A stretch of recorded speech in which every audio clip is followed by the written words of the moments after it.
the empowerment of women. Adopt and strengthen sound policies and enforceable legislation for the promotion of gender equality and the empowerment of all women and girls at all levels. Okay, with that mandate in mind, I'll leave you to enjoy your lunch. I hope you'll have some stimulating conversations, and we'll probably begin the program officially in about 15 or 20 minutes. Thank you.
not 10 or 15 minutes. I'm going to talk to you right now. We've got to stay on schedule, I've been told. So we're always notoriously late, so we're going to try to be good this year. My name is Jenny Hatfield, as you may have gathered thus far. I'd now like to officially welcome you to the 11th Annual West Coast Global Forum, Equality, the Time is Now. And we have a little exclamation point over the now. It's great to see the room filled to honor this year's global citizens who are being recognized for their contributions to bringing the scales of gender equality into balance. We have had an overwhelming response this year and have had to work with the endowment to provide additional space down the hall for our overflow audience, who will be able to view the program via live streaming, which is a first for us this year.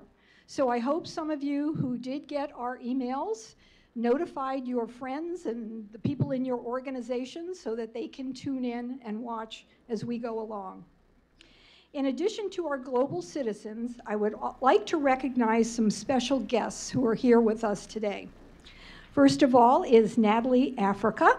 And Natalie, if you'll just stand so everybody can see you.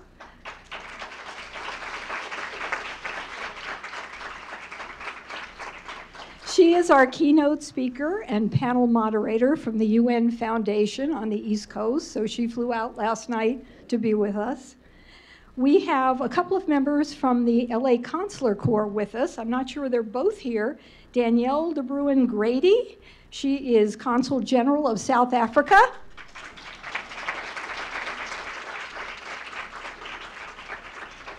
And we have Aung So Win, who's the Consul General of Myanmar. I'm not sure if he's here. Perhaps he'll come in a little later. We also have a representative from the LA County Office of Protocol. They have been our partners for years doing this, and they provide us with all the diplomatic and consular corps lists that we use every year. And that's Ernestine Ryan. Ernestine? Yeah, thank you. We have a representative from Mayor Eric Garcetti's Office of Sustainability. She is the Conrad Hilton Fellow on the Sustainable Development Goals, Erin Bromagen. And we have two former global citizens with us. I think we have only two. If I missed one, please shout out. Sylvia Wetlock from Rotary. And writer, producer, and director, and all-around women's advocate, Ellen Snortland. Ellen, where are you? Oh, there she is. Lee Adams, I'm sorry. I see. Yay. We shouted at. Anybody else? Anybody else? Okay, sorry. Although his schedule precluded him from being with us this afternoon, LA Mayor Eric Garcetti, a strong advocate for gender equality, wanted to send his personal greetings. Hello, I'm Mayor Eric Garcetti, and it is my pleasure to welcome you to the 11th Annual UN Association's West Coast Global Forum. I'd like to begin by congratulating this year's Global Citizen Award recipients, leaders who have made progress in the pursuit of gender equality. The American Association of University Women, Pauline Field, the founder of 50/50 Leadership, and producer Emmanuel Itier. Here in Los Angeles, gender equity isn't just an issue area. It's a value that guides all that we do. When I took office, I brought together our city leadership and made clear we needed to desegregate the work of gender equity so we could all own it. And today, for the first time in city history, Los Angeles has achieved gender parity on its 41 boards and commissions. Because we know our city is stronger when we harness everyone's talent and deliver opportunities to everyone.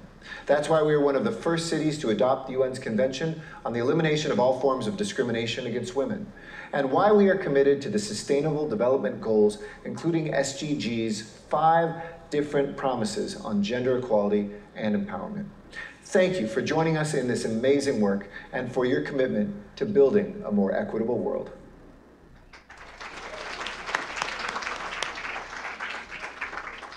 You know, the mayor is very familiar with the United Nations Association and our Global Forum, and joined in our celebration several years ago when we honored his father, Gil Garcetti, the former LA City attorney. As his message says, he puts his commitment to gender equality into practice. I would like now to call up to the stage Jane Runnels-Poole, who will sing a very special song. It's sort of the unofficial UNA song. It's called Here's to All Who Love. There are copies of it, I think, on each table. It's written by probably the oldest UNA member in the country, Marcia Hunt. Many of you remember her as a stage, screen, TV personality who was more or less blacklisted in the 50s. She became a very strong supporter and worked as a UN ambassador for many years, and also was a member of my own UNA chapter, the San Fernando Valley. So she's going to be 101 in October. We invited her here today, but unfortunately every day brings new challenges for Marcia, so she couldn't be with us today. But I'd like to have Jane come up and give us a little taste of Marcia's work.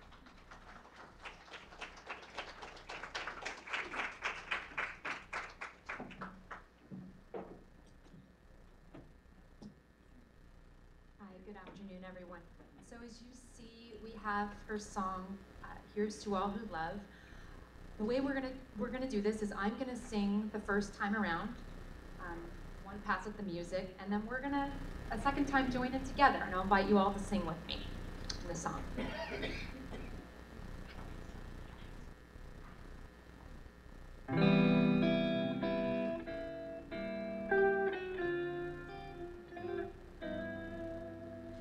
Here's to all the lovers, here's to all who love.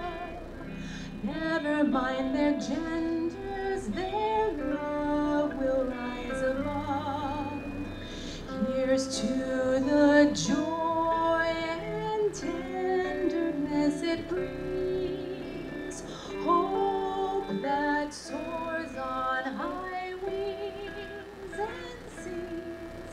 Yes, here's to all the lovers, down with those who hate, down with all that censors so biased and irate.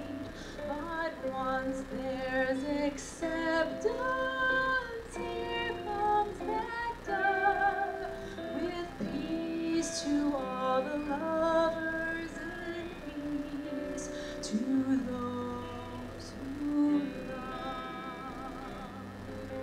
Everyone, please join me. Here's to all the lovers, here's to all who love. Never mind their genders, their love will rise above. Here's to the joy and tenderness it brings, hope that soars on high wings and sings. Yes, here's to all the lovers, down with those who hate, down with all that censors so biased and irate. But once there's acceptance, here comes that dove, with peace to all the lovers and peace to those who love.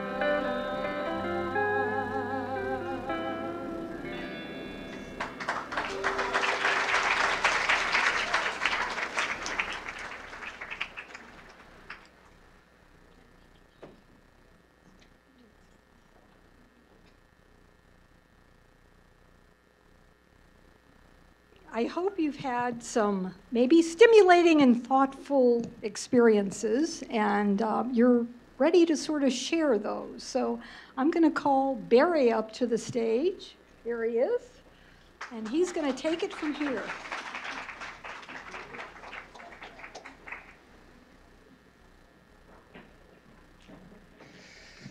So first of all, let's give a big hand to Ginny for putting this event together with her committee.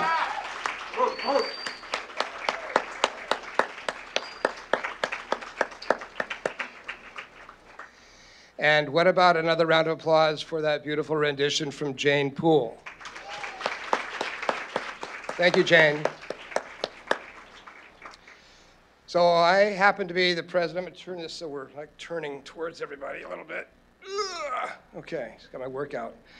So I'm president of the UNA of Southern California Division. We work with the 12 chapters throughout Southern California to educate and advocate on behalf of the work of the UN and the Sustainable Development Goals. How many of you, by raising your hands, are not members of the United Nations Association? Okay, excellent. So about half, a little less than half of the room. When we first did this event, about 3/4 of the room, about 1/4 of the room were members, I should say that. And most of the people at that time had never heard of the UN Association. So we're making progress in our name recognition and getting the word of the UN and the importance of the UN and the UN Association here in Southern California. Today's event is the 11th annual West Coast Global Forum. We started with about 50 people, 45 or 50 people at the first one 11 years ago. And fortunately or unfortunately, today we have overflow. And so first of all, for the people in the overflow room, thank you very much for being cooperative, and we appreciate your cooperation in being in the overflow room. And hopefully this live streaming is working not just across the way, but around the world. And so for all of those of you that are around the world, hello and welcome. Thanks for being with us. Okay. So today we actually are talking about equality. The time is now.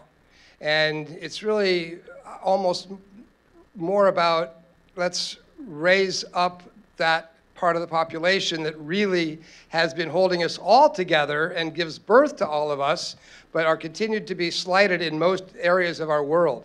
And so today we really recognize the women for the difference that has been made and is possible to be made going forward. And I'm reminded of a quote from former Secretary General Ban Ki-moon and one of our previous Global Forum award recipients, Lee Adams, actually has this as part of her signature. Women hold up more than half the sky and represent much of the world's unrealized potential. They are the educators. They raise the children. They hold families together and increasingly drive economies. They are natural leaders. We need their full engagement in government, business, and civil society. That's a quote from Ban Ki-moon.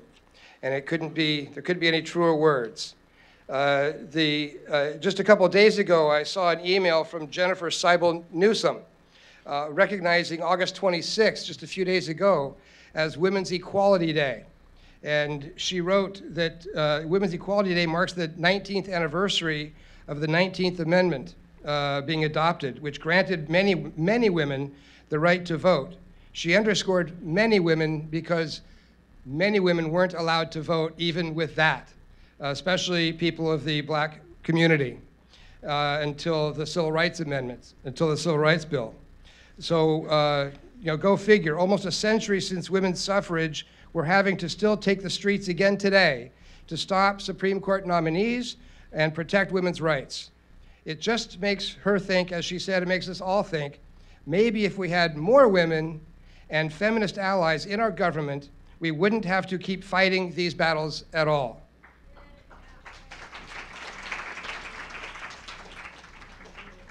She ends by saying, so this November, let's pledge to use the most powerful tool we have to make equality a reality.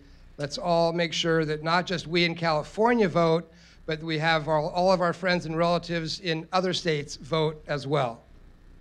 Okay, so having said that, we still live in a time when it's still a lot of unfairness out there. 70% of women are in the workforce, but 60% are in low-paying, minimal-paying jobs. In other workplace issues, full-time female workers make just 72% of what a male counterpart makes. Women make up 15.7% of corporate officers at the top 500 firms, but represent only 21% of the current president's cabinet, and only represent 21% of the cabinet. And I think that's actually a lower number, a significantly lower number in this administration. Women own or run businesses that generate in excess of $4 trillion. In other economic areas, the average woman's 401k is $11,000 versus the average man's 401k of $25,000, more than double. 75% of all elderly Americans in poverty are women. Between 30 and 50% of female high school students report having already experienced teen dating violence. 81% of 8th graders through 11th graders have experienced some form of sexual harassment. This just is not satisfactory. It just isn't satisfactory. And you know, it's mind-boggling how this continues and continues and continues. So we're here today to honor and recognize several people, men and women, that have committed their lives to empowering women all over the world. And our keynote speaker today, I'm very thrilled with Natalie Africa to be here, Senior Director of Global Health and Private Sector Engagement from the UN Foundation. She has an amazing background. She previously headed the Secretariat of the Business Call to Action, a business platform aimed at driving innovative, inclusive business models. She's previously served as a diplomat of the South African Department of Foreign Affairs. She holds a BA in history from the University of Jean Moulin III in Lyon, France, and an MA from the Graduate Institute of International and Development Studies in Geneva.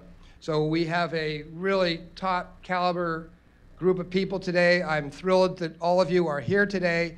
And let's just take a moment, and you could raise your hand. Who is here? I'll be introducing Natalie more formally in just a moment, but who is here that would like to share something about your organization or why you're here, what you're up to that makes a difference, why you're committed to making a difference, what's important to you that has you be here today? And we'll raise your hands, and we'll come out there with a microphone and get some comments. Do we have a wireless?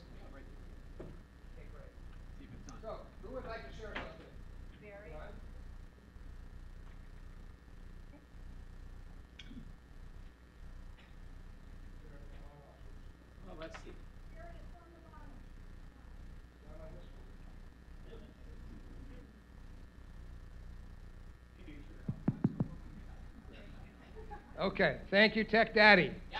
Let's hear it for Ken Gruberman, our Tech Daddy. Thank you, Ken. We'll start here and then we'll work our way back. Yes. Hi, my name is Ellen Snortland, and I've been a UNA member since I was 8 years old because my parents signed me up then. I'm here because I have devoted my life to the empowerment of women and girls. I am the author of a book called Beauty Bites Beast and a documentary I've just made called Beauty Bites Beast. And I will never be able to unsee what happens when you teach girls and women how to set boundaries with people who are threatening them with force. And I will keep doing this until I'm 6 feet under. And that's all she wrote. If you have not yet seen Ellen's film, Beauty Bites Beast, or you want a screening at your organization or your church or synagogue or your community organization, contact me and I'll put you in touch with Ellen. It's a remarkable film, and when you see women that of any size, you don't have to be, what struck me was you don't have to be a big, strong, muscular person to learn how to protect yourself. And as the movie points out, you know, boys learn how to tussle and wrestle and fight, so to speak. Little girls don't. They're taught to still be pretty and put on, I don't know, just be sweet and things like that. And this movie really illustrates how women of any size can learn to protect themselves physically and what that provides for them in confidence in all areas of your life. It's like holographic how it shows up across their life. Okay, next person. So check with Ellen's movie. Yes, my name is Ray, and I'm the Executive Director of the Women's City Club of Pasadena, which Pauline is a president of, and many of our members are here as well. We provide a safe place for women to collaborate and to connect and create a community together. And there's not a day in our house that women aren't impacting each other's lives, and free to do it without any of the restrictions that exist in other places. So we do this daily. It's fun. Thank you for being here. We'll work our way back here. Excuse me. Tanya? I'm Tanya Flores, and I'm with Project Chala, and that is children helping each other learn and achieve. We have here 3 of our board members, and they do so many things, so they represent other entities as well. But our organization, we teach our youth first, and these are our forgotten youth that are level 12 probation and foster care youth. The ones that you typically don't see on television, but that many people will say, not in my backyard. But we say yes, in our backyards, in our community, and we're here today because we want them to help change the world as well and be part of this wonderful organization and mission. Thank you. Hi, my name is Sylvia Becker-Hill. I'm here on behalf of the UN Association Chapter San Diego, and I studied gender studies back in the 80s in Germany, and my master thesis was about matriarchal cultures and the whole change to the patriarchy. And from that studies, that research on, I know the patriarchy is man-made, so we can change it. It's not given by God or anyone. And I'm so excited because right now the patriarchy is crumbling everywhere on the whole planet. And we are not only witnessing, we are the leaders shaping the next phase of human evolution. And I know that all trends show it will be true partnership between men and women. And that's why I'm here, and I believe you too. Thank you.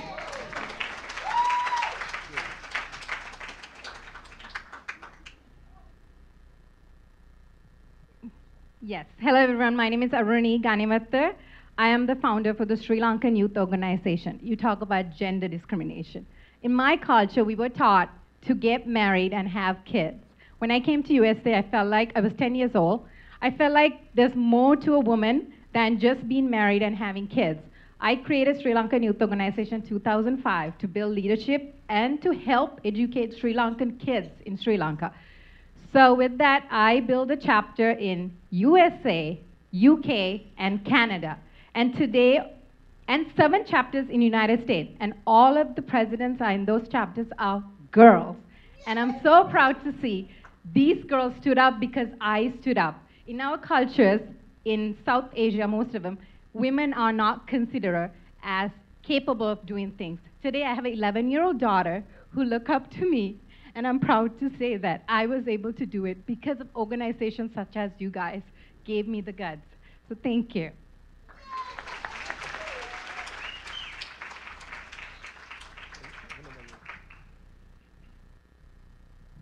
Barry Simon, thank you very much. Tad Daly is my name. I am an old friend of this character, Barry Simon. Peace marches 20 or 30 years ago, as I recall. I have just moved about a week and a half ago from Washington, D.C., back here home for me to Los Angeles. I am the chief policy wonk for an organization called Citizens for Global Solutions. We used to be called the World Federalist Association.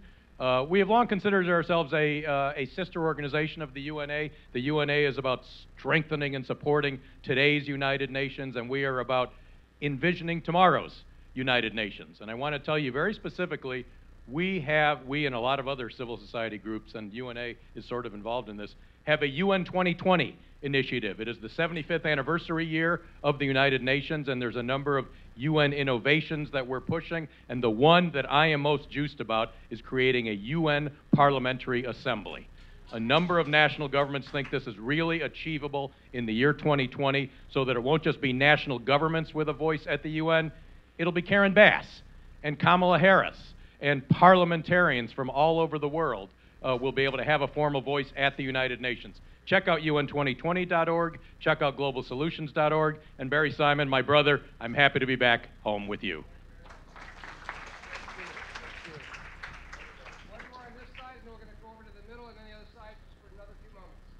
Hello, my name is Susan Angus. I'm Executive Director of Commission on Voluntary Service and Action, and I am new to LA, and I've been introduced to the Pasadena UNA, and we just moved here from New York City, so that's why I'm new. We are an NGO. We have consultative staff at the UN. We represent grassroots organizations across the country that rely on volunteers and promote full-time volunteer opportunities with community groups that deal with farm worker rights, the environment, healthcare, legal justice, all the things that are basic needs of people that are not being dealt with otherwise. We began in 2015 a community education campaign about the SDGs to bring it to the low-income communities, to the grassroots organizations, because to this day when we call people up and say, I would like to talk to you about the 2030 SDGs, they still have not heard about it because it's not in our media. So we're bringing it to the grassroots so that people are empowered to keep government accountable to these goals. And I'm glad to be here and looking forward to working with you.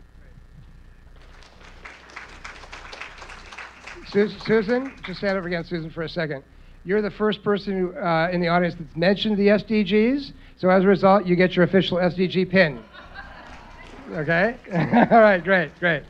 I'll just hand you the mic over here. Thank you. Hi, my name's Carl Schusterman. I'm an old friend of Jenny Hatfield's when, back in the 70s when she worked in the office of Congressman Bielenson. I was an attorney for the Immigration Service, and it's a long story, but I was sort of deep throat then, and we bonded at that time. Now these days are very challenging. We have an 8-person immigration firm in downtown LA. Angeline Chen, one of our attorneys, is head of Lawyer Moms, who go down to Tijuana on the weekends and try to reunite these split families, mothers split from their children. I have a case right now that I'm deeply involved with up in San Francisco, a woman from India who, if she married somebody, you know, in India, if you marry somebody in another caste or another religion, a lot of times, I mean, this is totally horrible, and they call it an honor killing, but the parents will have the brothers go kill their sister, and they're proud of it. So she married somebody from another religion. She has a hearing coming up in San Francisco that I'm going to in a few weeks, and I'm becoming as educated as possible on honor killings. If any of you are experts, we are looking for an expert witness now. Thank you. Okay, just time for just a couple more quickies. Janet? Hi, I'm Janet Elliott. I am the president of the International Visitors Council of Los Angeles. And one of our board members, I think, who did a little shower, there's Yael Swerdlow, our board member, is here. We are an organization that brings influencers from around the world here through a program called the International Visitor Leadership Program. So we're all about people-to-people discussions. And we are doing an event, if I can give a tiny little plug, a quick one, on September 27th. In the end of 2017, according to the United Nations, there were 68.5 million refugees in the world. And a good portion of those were women and children. And so we're going to do an event on September 27th at the Watts Labor Community Action Committee Center.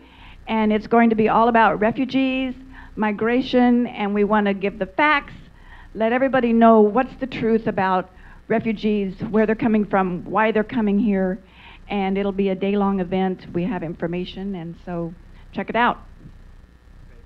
Thank you very much. All right. Thank you. I am so honored to be here, and I want to congratulate everybody who is here. And I want to tell you why. Because September 21st is World Peace Day. And if we aren't working for world peace, who is? And I want us to continue to do that with the SDGs. And I represent the E-Rotary Club also, which is a table full of my supporters, our supporters for our Emmanuel Itier. One film at a time, changing the way we feel about women. Thank you. Okay, really short. Hi, how are you guys? My name is Jean-Pierre Perret, and I'm here to speak for the children and adults on the spectrum. I run a nonprofit in Malibu, and I work with children with autism across the board, so I do surf therapy with them. We're doing an event next month with Senator Henry Stern. It's our second annual. We have a close relationship with the communities all around. Also in Mexico, we created a big program down there that's currently running. So I'm very proud to say if you guys have children or know children that are on the spectrum or adults, love to work with them. We will have a little bit of time later in the program for some specific announcements as well. But right now we have to wrap up with the last couple of people.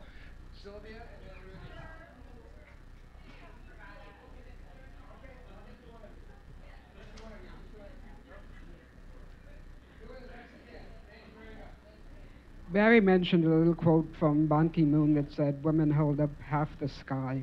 Half the Sky is the title of a book written by Nicholas Kristof.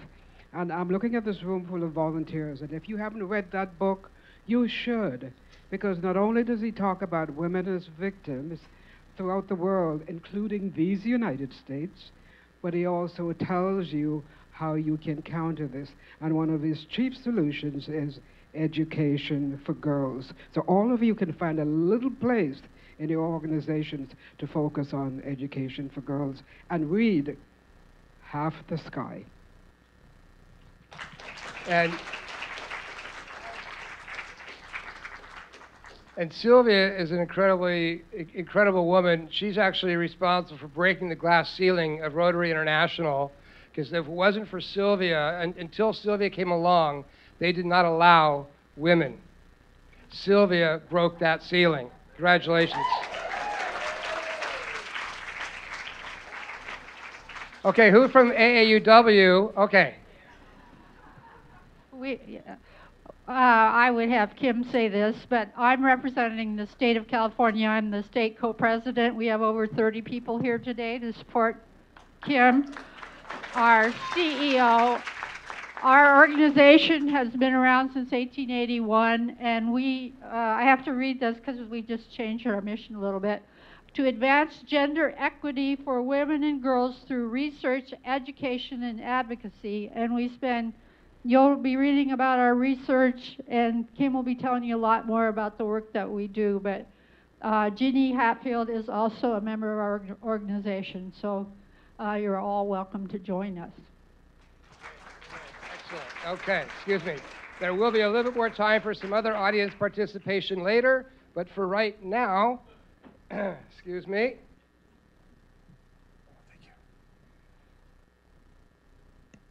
For right now, I'd like to bring up, well, first of all, thank you all, because all your organizations are amazing. The work you're doing, sometimes it might feel like a piece of sand on the beach, but it makes a difference, so don't stop. With that said, I'd like to bring up Isabel Tredell to make a little advocacy commercial here for a moment, and then we'll carry on from there. Isabel?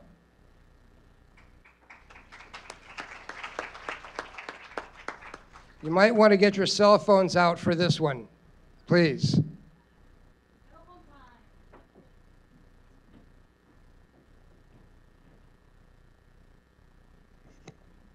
Thanks, Barry. Welcome, everyone. My name is Isabel Tridel, and I am the chair of Young Professionals in Southern California. And I'm here to talk about advocacy with Lauren Schaffer, who is the president of the Claremont chapter. So advocacy, something really important about advocacy, it comes from Latin. It's a Latin root that means advocare, which means to call for.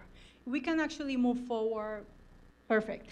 By definition, advocacy involves speaking on behalf of a person or yourself in order to ensure that the rights and needs are recognized. So when we're talking about advocacy, we want to seek three main points, and is that people have their voices heard on issues that are important to them. That's the first one.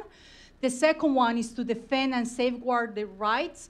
And the third one is to have their views and wishes genuinely considered when the decisions are being made about their lives. Next slide. All right, so here we have some resources that we have gathered for you here. They're all on the, oh, sorry, I am sorry.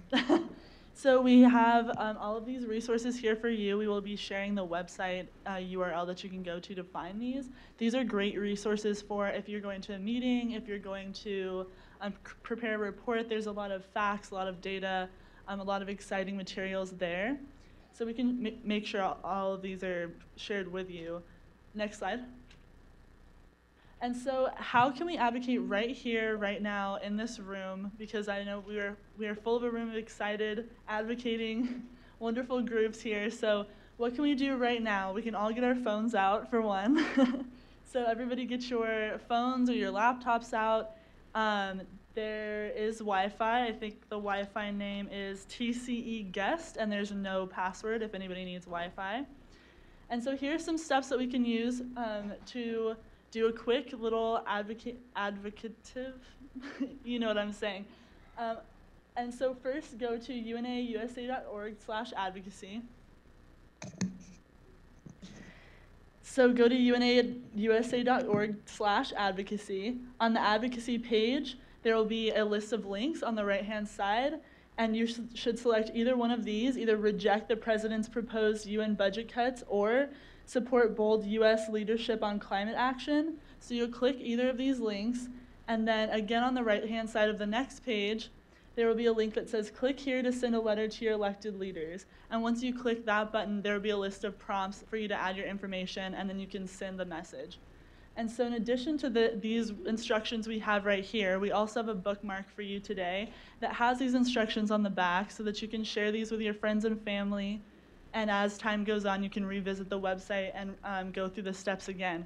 So we have some helpers to pass them out, and they will also answer any questions that you may have about following these steps and going through the website. So then just one last comment, and this is really important and critical. First, thank you, because if you're here, it's because you care about it. So I want to thank everyone who is here attending this event. It means a lot. And when the whole world is silent, even one voice becomes powerful. Malala. So we're going to pass this information. So then if you didn't have the chance to do it now, you can do it at home. Here are the steps.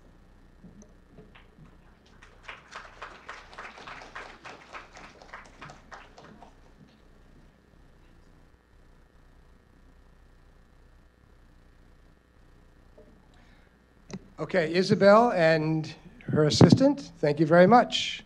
And if you were able to get a picture of the page that had the instructions on the website and all that, maybe did you put that? Or it's on the bookmarks. Okay, great.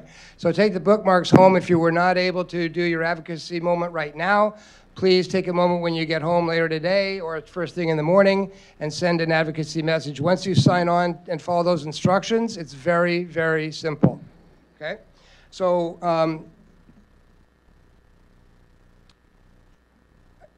again, I'm very, very thrilled to have Natalie Africa with us today. I mentioned most of the introduction to her in my earlier comments. It's a great privilege that we are part of the UN Foundation. The UN Foundation acquired, or we merged from the UN Association as a separate standalone organization since the inception of the UN when Eleanor Roosevelt created the chapters. And since then, we're always our own separate organization. We became part of the UN Foundation about 5 or so years ago. Under the umbrella of the UN Foundation, we're honored to be partnered with the Better World Campaign, the Nothing But Nets program that provides malaria preventing bed nets, a program called Girl Up that collects adolescent girls here with adolescent girls in other countries, in developing countries and refugee camps, and a program called Shot at Life, Nothing But Nets, as I mentioned, et cetera. So we're really honored to be part of the UN Foundation, and a real bonus of that is getting some really top-notch, highly educated, highly qualified professionals that have been in and around the world and various UN organizations for their life, and that we are able to get them out here to be our keynote speakers and come to our events from time to time. So I'm very thrilled personally, and I'm very thrilled for all of you that today we get to hear from Natalie Africa. So with no further ado, please welcome Natalie Africa.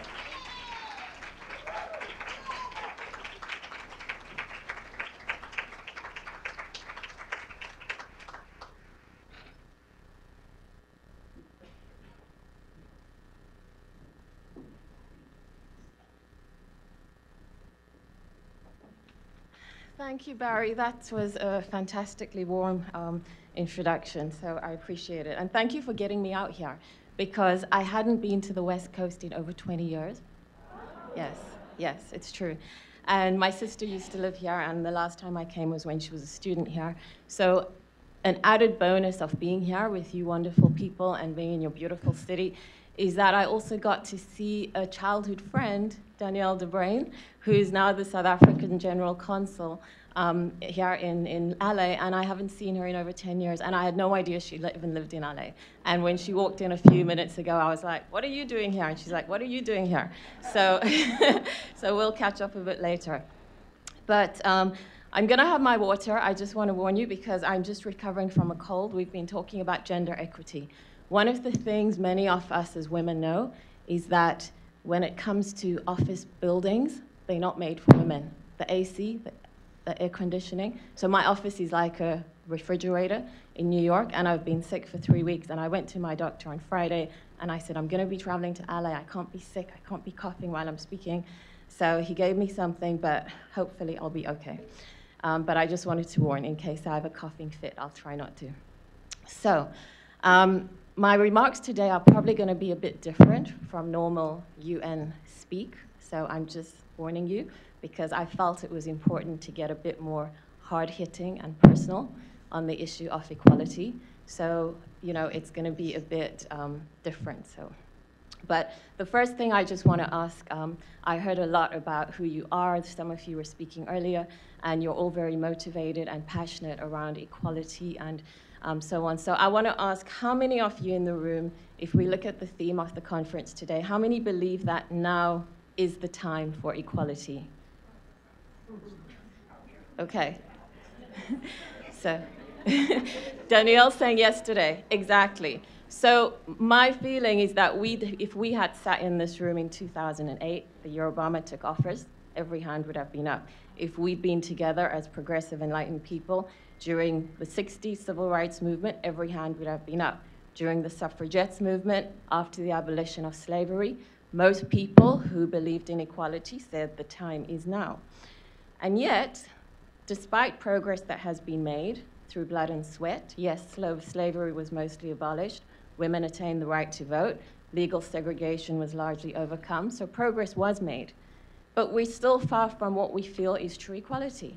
So why, if so many people believe in it, and we've been fighting for it and dying for it, how come we are still not there? You know, Barry mentioned some statistics earlier when he was speaking, but it's true, women still earn on average 80%, if they're lucky, of what men earn.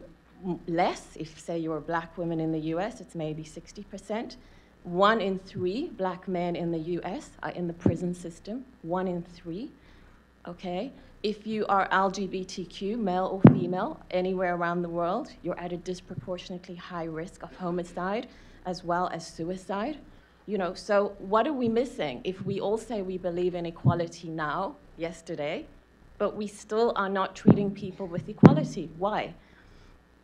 So, being South African, I have to mention that on July 18th this year, we observed what would have been the 100th birthday of Nelson Mandela, or Madiba, as we call him in South Africa. And many of you know that Madiba literally dedicated his life, physically, mentally, emotionally, to the goal of equality in South Africa. I'm very lucky because I did have the opportunity to interact with Madiba a number of times, see how he interacted even in very difficult situations. And you come out of that changed. I mean, it's a transformative experience to be around someone like that. But one of my favorite quotes by him is this. He said, "No one is born hating another person because of the color of his skin, or his background, or his religion. People must learn to hate. And if they can learn to hate, they can be taught to love. For love comes more naturally to the human heart than its opposite." Such a beautiful, yeah. One of the things that always inspired me about Madiba is how all those years when he was in prison, and he was in prison, as you know, locked up by the apartheid government, which was largely represented by the Afrikaans community in South Africa, he learned to speak and read Afrikaans fluently. He read about their history. He read the literature of Afrikaners, who were the oppressors in South Africa. And he did this, he said, so that he could better understand their thinking, their passions and fears, all the better to communicate and negotiate with them. So he tried to go inside their minds and feel who these people were. Most people couldn't understand how or why he could have done this, including many of us, I admit. Because how often do we take the time to inconvenience ourselves to better understand those who we don't like, who we resent, or who we feel are not our equal? We don't. We put a wedge. We try and shut them off from us. So we don't really try and fill that gap between them and ourselves. Instead, we try and widen the gap. I recently read something about a book by a writer called Robin DiAngelo. Some of you may have heard about it. Her book's called White Racism, Why It's So Hard for White People to Talk About Racism. In her book, DiAngelo talks about how we tend to think that racism is about individual acts of intentional meanness, which are conscious and planned. This tends to exempt most people from being racist since they deny consciously doing anything racist. As a white woman, she admits herself that she has a racist worldview from having grown up in a racist culture. The first thing you must do, she points out, is to break the apathy of not taking initiative and then move on to making an impact. She also talks about how there's a continuum of racism that spans a spectrum of behavior. So you may say, I'm not racist, so-and-so is, but like it or not, you're still somewhere on the continuum by virtue of growing up in a racist culture. And this could apply to all of us, whether we're white or black, because if we grow up in a culture that's stratified in some way, where be it by race, by gender, by class, we become that. So this isn't something most of us want to admit, but it's important if we really want to make change, to acknowledge it. Another thing, how many of you have seen the new Spike Lee film called Black Klansman? Yeah, a number of you have. And you may all have differing opinions. His films are always a bit controversial. But what impacted me most about seeing the film was how, for a large part of the film, the KKK is portrayed as kind of comical, easily taken in, ineffective, even if potentially dangerous, but they're kind of seen as these ignoramuses who can't get things right. But then at the end of the film, we see how the narrative transitions, and it demonstrates how that racist KKK ideology has effectively been mainstreamed into US politics today, culminating in the current administration and the very visible renewal of the extreme right. So how did this happen? If these were like ineffective, almost comical, fringe ignoramuses, how did this happen? And what the film is trying to say, and what I believe this book by DiAngelo is saying, is it happened because ordinary people who said they weren't racist were still tolerant of racism, benefited from it, failed to take it seriously, and thus enabled its ideology to win back the White House. And again, I think this is true not only in regard to racism, but all forms of equality. Most organizations say they treat women as equal, or are trying to. But we know that when it's actually time to offer a woman a position over a man, then they're quick to find 10 reasons why women can't fill that job, okay? And if she does manage to get it, we know women are over-scrutinized compared to men, and ultimately, for the large part, considered to be failures. People find terrible ways to bring them down and say why they're not working out, which is why only 4.8% of Fortune 500 CEOs are women. This is also why globally, if we go to the other extreme, we can look at CEOs of Fortune 500 companies, but if we look at the other side of the development spectrum, 830 women die every day while giving birth around the world, despite the repeated commitment of all countries, including through the Sustainable Development Goals, to ensuring reductions in maternal mortality. As someone I know, Naveen Rao, who used to head Merck for Mothers, used to say, women will stop dying when giving birth, when society regards them as deserving to live, to have safe, protected births. It's not like we don't know how to ensure safe maternal births. Most countries do. But it's, do we care enough? Do we really see women as equal and deserving? So we claim equality every day, but every day we qualify it.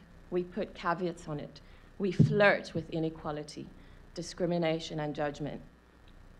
I'm the mother of an 18-year-old. So what I'm going to say next is quite personal, because I'm reminded of it every day. We consider our children to be equal until they voice an opinion or want to take an action we don't agree with. Then, who's equal? No, not them. We're the boss, right? We're quick to judge, we're quick to penalize, we're quick to sentence and find something to criminalize them for. So what we're actually doing is saying something and often not doing it. And my daughter has challenged me on this. And finally, I think I'm beginning to get it. But what we actually do is we pass down our patterns of oppression that we don't even realize are that towards them. In the name of this is our culture, this is acceptable behavior. I heard someone just now speaking about, the whole perception of women are meant to be married at this age and so on. So we say this is our culture, this is acceptable behavior, or these are our family reputations or whatever, and all kinds of other excuses, because we always have many when it's time to not really commit to equality. And we'll come up with them if they don't exist, so that we can perpetuate inequality. So we fail to take responsibility. And instead, we make achieving equality someone else's problem. And it's got to be something that we deal with through legislation or a policy or a quota. And we often don't question our own behavior. So as I see it, what many people want is to call for equality for themselves, but not necessarily for others.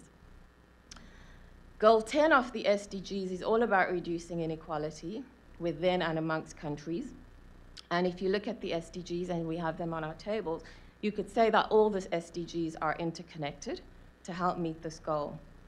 But ultimately, and this is why I say I don't want to speak too much UN speak, the SDGs are not just about cold targets and metrics, but about love for people and planet. And I really loved that song that was sung earlier, because that's what it's really saying. At the end of the day, we don't achieve equality through numbers, through policies, but through loving and through really caring. So I want to give an example where I had to catch myself just about a week ago. I live in Harlem, in New York. And those of you who know Harlem know that there are all kinds of human misery in Harlem. There is a lot of poverty. It's a very cruel place for a lot of people. And I was coming out of the subway the other day. I was coming back home from work, so you're preoccupied. I want to get home. I need to do this. And as I was about to cross the road, there was a man sitting in a wheelchair, and I walked past him, and he said, "Ma'am, can you give me some cash for some food?" And I just said, "Sorry, I don't have cash." And I crossed the road, and it was true. I didn't have cash, because I hardly carry cash like most people. And then as I walked across the road, I thought, he actually said he wanted food. So I turned back, and I went to him, and I said, "What's your name?" And he said, "James." And then I took a moment to look at him. He had no legs. He had one eye that was gone. So he doesn't even have the means to get cash or food for himself. And there I was walking away from him because I'm preoccupied with my own stuff. So I said, "What can I get you to eat?" And he told me, and I went next door and I got him something to eat. And I told him my name, and I thought, next time I walk past him, I will see how else I can help him. But most often, this is what we do. We walk away from people's needs, right? We don't seek ways every minute of every day to fill the gap between us and them with equality, because we're actually so numb to it. Like, I live in Harlem. If you live in a poor country, it's the same. You end up being numbed by people's misery, and you take it for granted. And that's where we continue then to perpetuate this inequality. But the good thing is, so I don't want to leave you on a bad note, it's never too late to act, right, in the name of equality. Because every moment, just like that moment I just spoke about for me, brings an opportunity for us to bridge that gap, to go towards that person, to try and understand what they really are about, just like Madiba did with trying to understand the Afrikaner mind. So a few suggestions. I don't know if some of you have heard of the Harvard Unconscious Bias Test. If you can Google it, just Google Harvard Unconscious Bias. It gives you all these tests to test your biases. And I've done it, my husband has done it, and we're shocked. And you'll be shocked and you'll be surprised at yourself for not knowing you have these biases. But do it, and then laugh at yourself and say, wow, okay, well now I know I can change. Actively support, like you are by being here, the UN-USA Association. It's a great platform for advocacy. It's all about change, okay? It's a fantastic global, local movement for advocacy and activism. And those of you, the 50% who aren't members of UN USA, join, because then you will constantly be reinforced in that desire to change. And I know you are all here because you have that desire. And I didn't give this speech today because I'm saying you're not, because you are here, otherwise you wouldn't. It's because we all have to catch ourselves and all say, what else can we do, okay? And then we're going to have an interaction just now with the 3 honorees who are with us tonight. And I know that every one of them are guided by passion and love for change, and that's what that drives their work on gender equality, female leadership, equality, and humanity. So let's listen to them and be inspired, because I think all of them are going to show us a lot of exciting tools that they have around this movement for change and equality. And finally, I'm going to come back to the words of Madiba, where he says we can be taught to love rather than to hate. So I do believe that this journey starts by teaching ourselves first. So let's do it.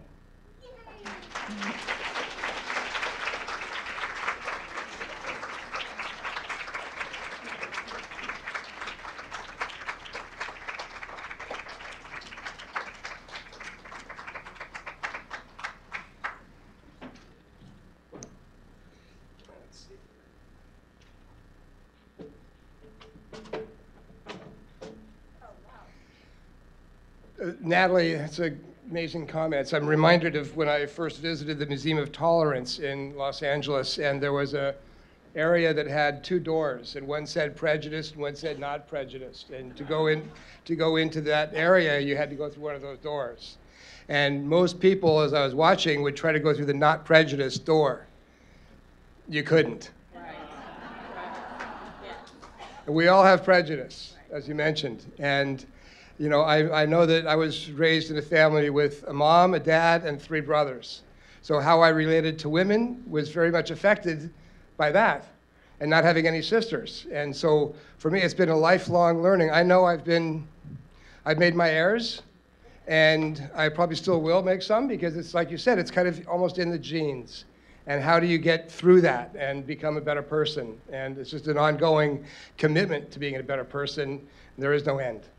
And so on behalf of the UNA Southern California Division, I want to present you with this certificate of appreciation for being with us today. So thank you, Natalie.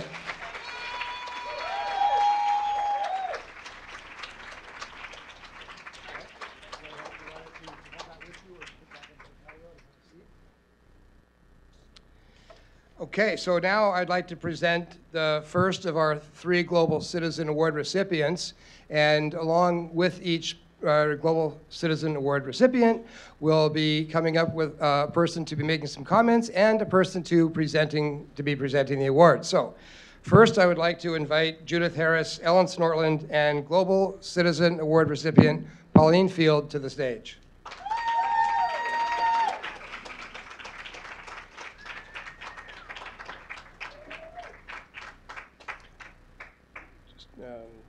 Be right here for a second, and I'll be done. Judith, by the way, is past president of the UNA Southern California Division. She's also past president, as is Ellen, of the Pasadena chapter. And Ellen is a past Global Citizen Award recipient. Judith is also on the national board for the United Nations Association. And so exemplary people, and they will be further introducing Pauline.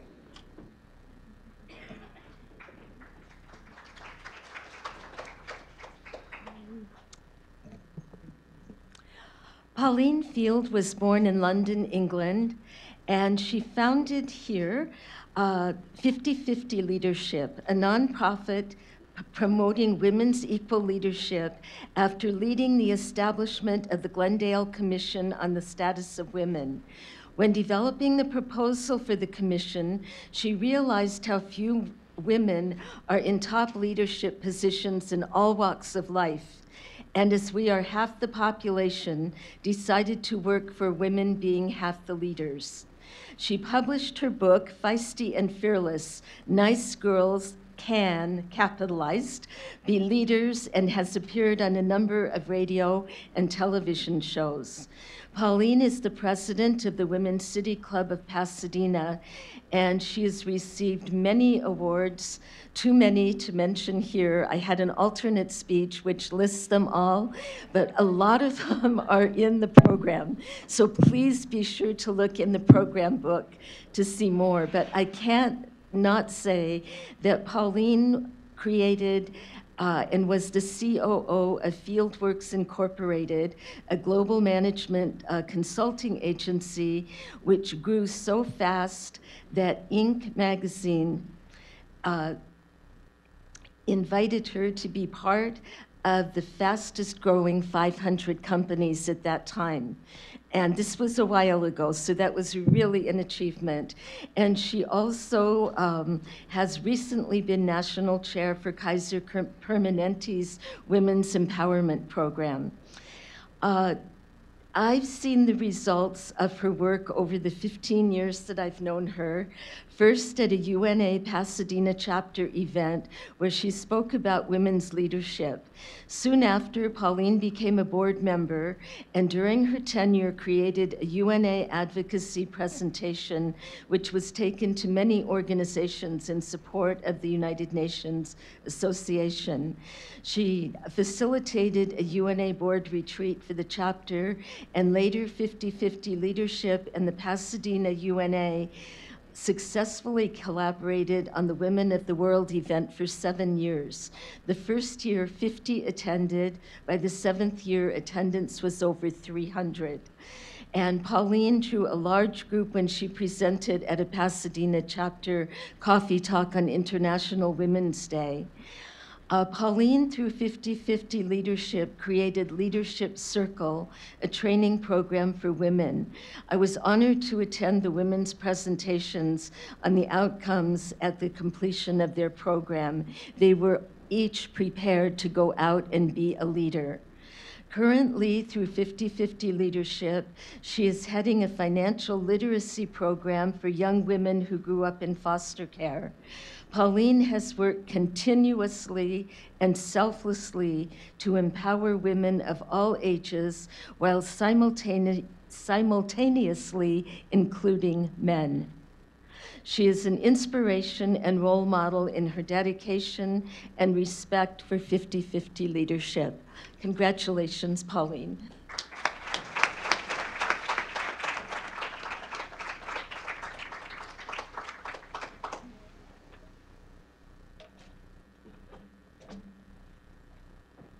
Hello. I just disappeared there for a second to get your award.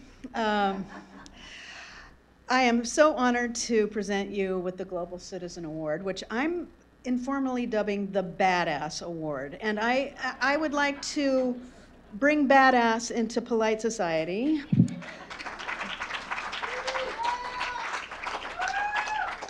And as a revolt to the so non-memorable acronyms of the United Nations system, which is like, really, the elimination of all the forms of discrimination against women? And nobody can remember any of them. They can remember badass, though, which is bothered, agitated, determined to undermine asinine policies. So, Pauline, here is your Badass Award.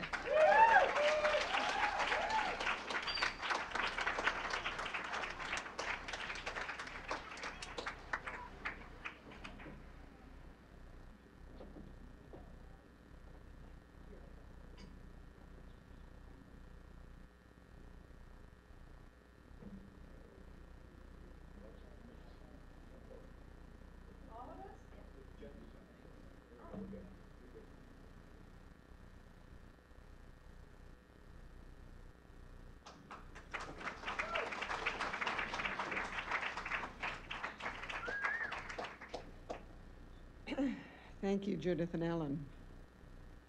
I'm happy to be a badass.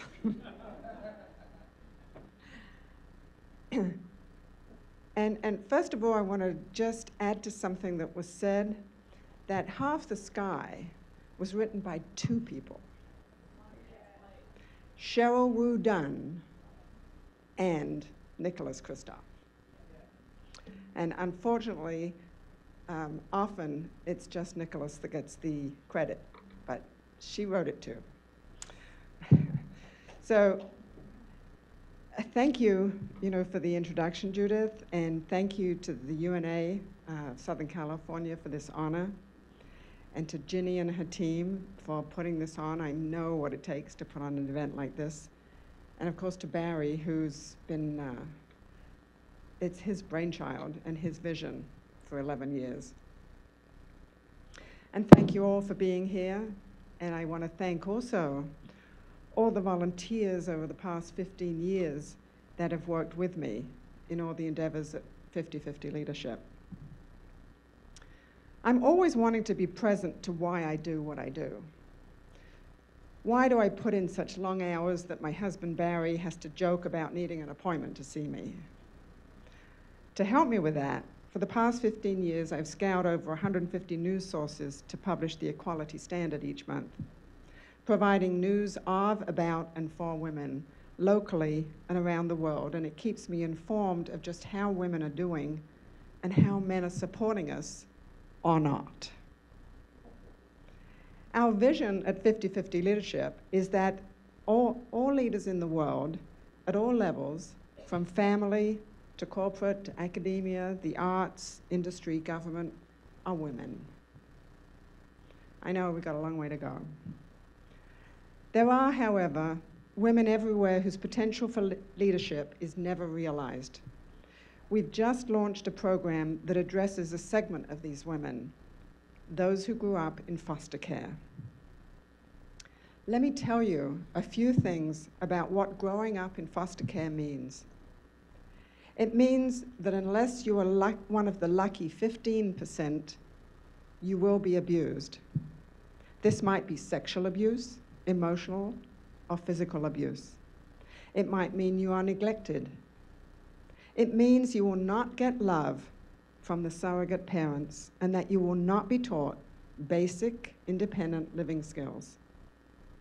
It also means that whether or not you have foster parents who are kind to you, you will be pulled from there at least every 2 years, because after all, the whole premise of fostering is that it's temporary. The thinking is that maybe one of your real parents will give up their addiction to drugs, get a job, settle down, and be ready to take you back. Or they'll receive enough therapy that they suddenly become a model citizen and want to have their child or children back so they can raise them. The sad truth is that most children who are placed in foster care will stay there until they emancipate out at 18 or 21. They will have been moved an average of 7 times. That means 7 new homes, 7 new schools, 7 new communities, 7 new sets of friends. And no one person guiding them through it all, loving them through it all. No wonder then that when the door closes on them at age 18, when they no longer receive a stipend to live on, they have no one checking in on them, that within 6 months, over half of them are homeless. A majority of them will have a child before they're 19. Now they have 2 mouths to feed, and there's a very real chance that the cycle of which they are a victim will begin again. Given that 70% of the prison population grew up in foster care, you know that a large percentage of these women will get a roof over their head and food in their stomach by being incarcerated. Leaders? What chance do they have to become leaders? Yet despite this appalling story, many of them realize that having lived through such adversity, they now have strengths that will serve them, and they start to turn their lives around. Have you heard Tiffany Haddish? She's the comedian who has recently become quite a star, and she speaks openly about her time in foster care. Singer Cher, Simone Biles, the world-class athlete, Dr. Ruth Weistheimer, the popular sex therapist. These are but a few more examples of women who grew up in foster care. So there is hope. 50/50 leadership is there for these women to teach them financial literacy, how to earn, save, and spend wisely so they can build a financial foundation under them. We give them the information and skills to build their financial lives, and we offer them mentors who stay with them for a year, offering caring and helping them to solve their problems around money as they come up. We'll also be starting a peer support group for these young women. The demand for this is already proving very great. These women are thirsty for empowerment, ready to be leaders in their own lives and in the community. If you know anyone looking to pay it forward, we need many more mentors as well as sponsors so we can reach more of these young women and expand quickly to meet this demand. Every woman we reach is unlocking that woman's potential as a leader, and to know they are equal to each of us. Thank you.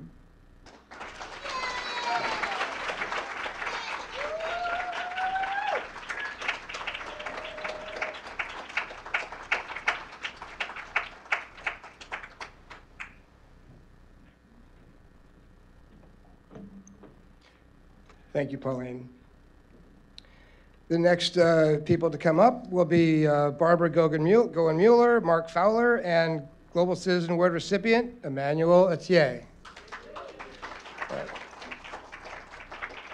As they're coming up, just mention that Barbara is the president of the UN Association in Santa Barbara and a global leader in many other aspects as well. And while they're coming up, let me just take a moment and acknowledge all the chapter presidents, all the chapter leaders that are here. If you are a leader of one of the chapters, you could just raise your hand or stand up. Ike Kamasani, Barbara Mueller, we have from Pasadena, Daria, and raise your hand and shout out your name. What? Oh, Alina from San Diego, Lena O'Toole, Daria Makuch, Barbara Mueller, Ike Kamasani, David Tuckman in the back. If I've skipped anybody, I apologize, but all the, John Bainan, and we have, I mentioned Ike Kamasani, all those that are, pardon? Oh, Joy Adams from Orange County, of course. So anyway, for the chapter leaders that are here, thank you for your support and for doing a great job with your chapters. No further ado, Barbara Mueller, Mark Fowler, and Emmanuel Itier.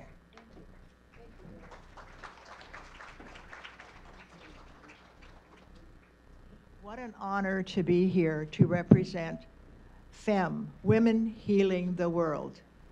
When you think about it, Emmanuel Itier said to me one day, I'm going to help women have their position that is going to be so significant that nobody will remember that a man created this film. Imagine the humility of a man who could say that. He interviewed 555 women. 50 made it to the final cut. Then he came to me and he said, would you like to do the world premiere of FEM, Women Healing the World? And what do you think I said? Of course, of course. We rented the Marjorie Luke Theater. 500 women showed up. Talk about being president for 1 week and having 500 people show up to our UNA event.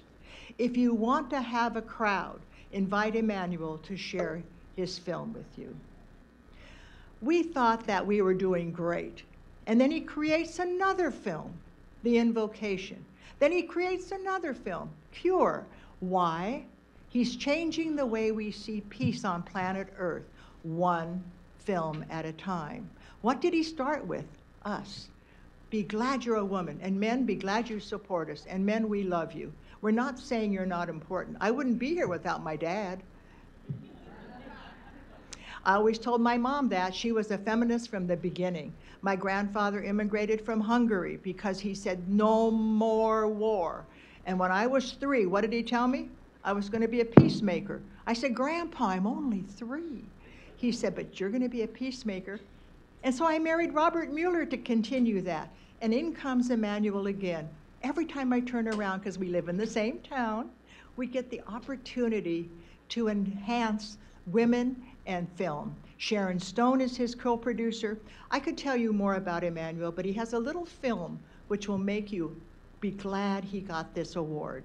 So I am so honored to say thank you, Emmanuel. I am so honored to have my co-author of Revolutionary Conversations look on the last page of your program, and you'll see about that. And then I want to put another plug in. Read your program. Every one of us who put an ad in here, we worked hard to communicate. I got the color ad on the back of the cover. It says, join us for our World Peace program that's coming up on World Peace Day. And who are we honoring? Deepa Willingham. Why?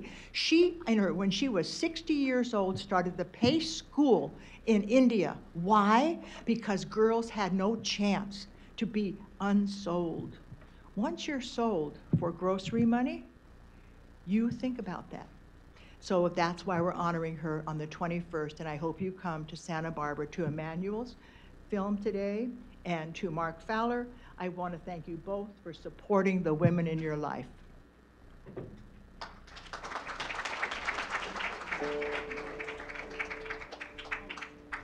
A lot of people, when they watch my movie, always tell me, well, it was great, Emmanuel, so what can I do? And I'm like, you have to get involved.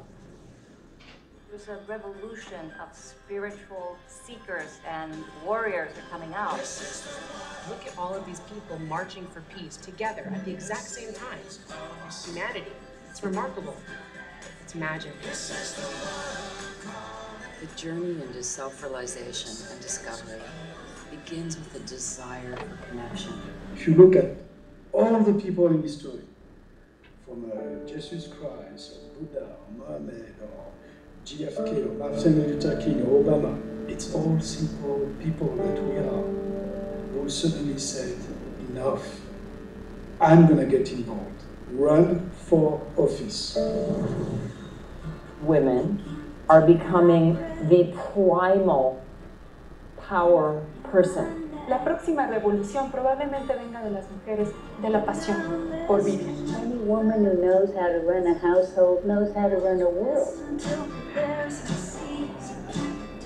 Men cannot deal with patriarchy, but women and men together could. When we wake up together, then, and then probably more 30 years and 10 years, then indeed there will be peace. And then we can transform what we've been living in, which is fear and chaos. They have within them these ancient sacred traditions that honor the earth that we live on. These are the people who can teach them how to get in touch with Mother Earth. Message from this culture is without Pachamama there is no life.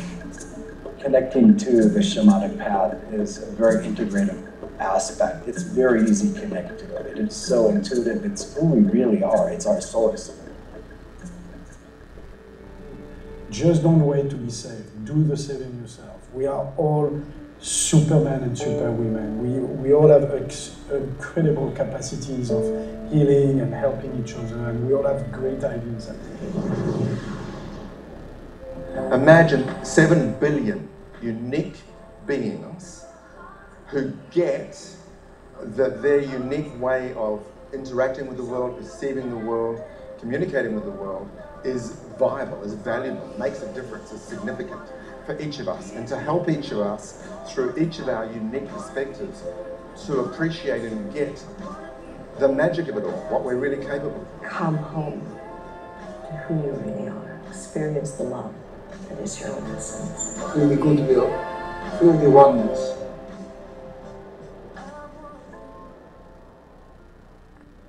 Refusing to be taken for granted and say, no, you can change yourself. You can change the world, it's possible. But it starts with waking up and doing the work. There's food enough for every human being on this planet. There's water enough for every human being on this planet. We do not have scarcity. We have selfishness. You need to come back to economy as the art of living, of taking care of the earth, not taking from the earth. Where's the revolution?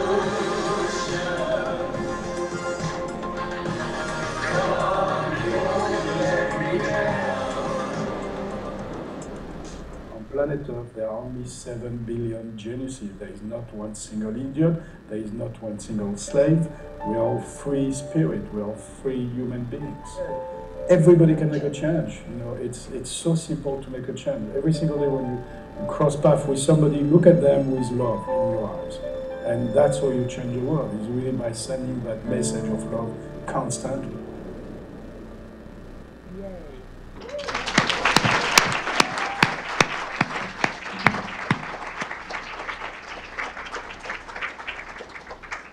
I've known you for a bit. That little movie there put it all together. I want to know, when are you running for politics? We need somebody like you. We talked about, we were walking up and I said, can I call you a badass? He said, no, a big badass. And I said, well, I'm thinking here and I'm thinking, he's not a badass, he's a real mensch. This is somebody who really reaches out to all of us. And I really enjoy knowing you and working with you and appreciate everything you do. God bless you.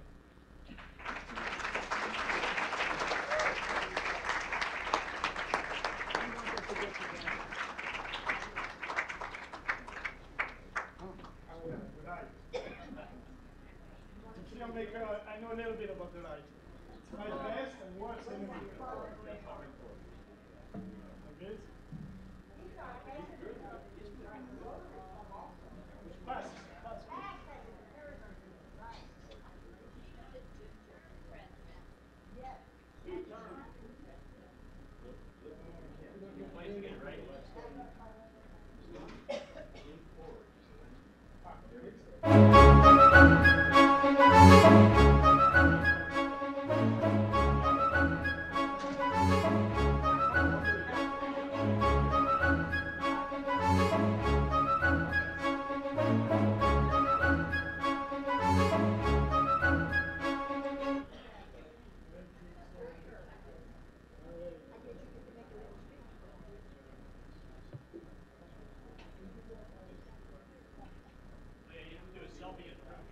Yeah, I always do that. Selfie of the room. Sorry. What's the point of the filmmaker?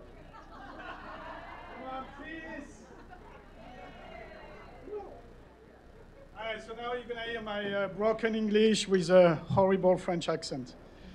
It works usually with ladies, they are charmed. Men usually just start laughing.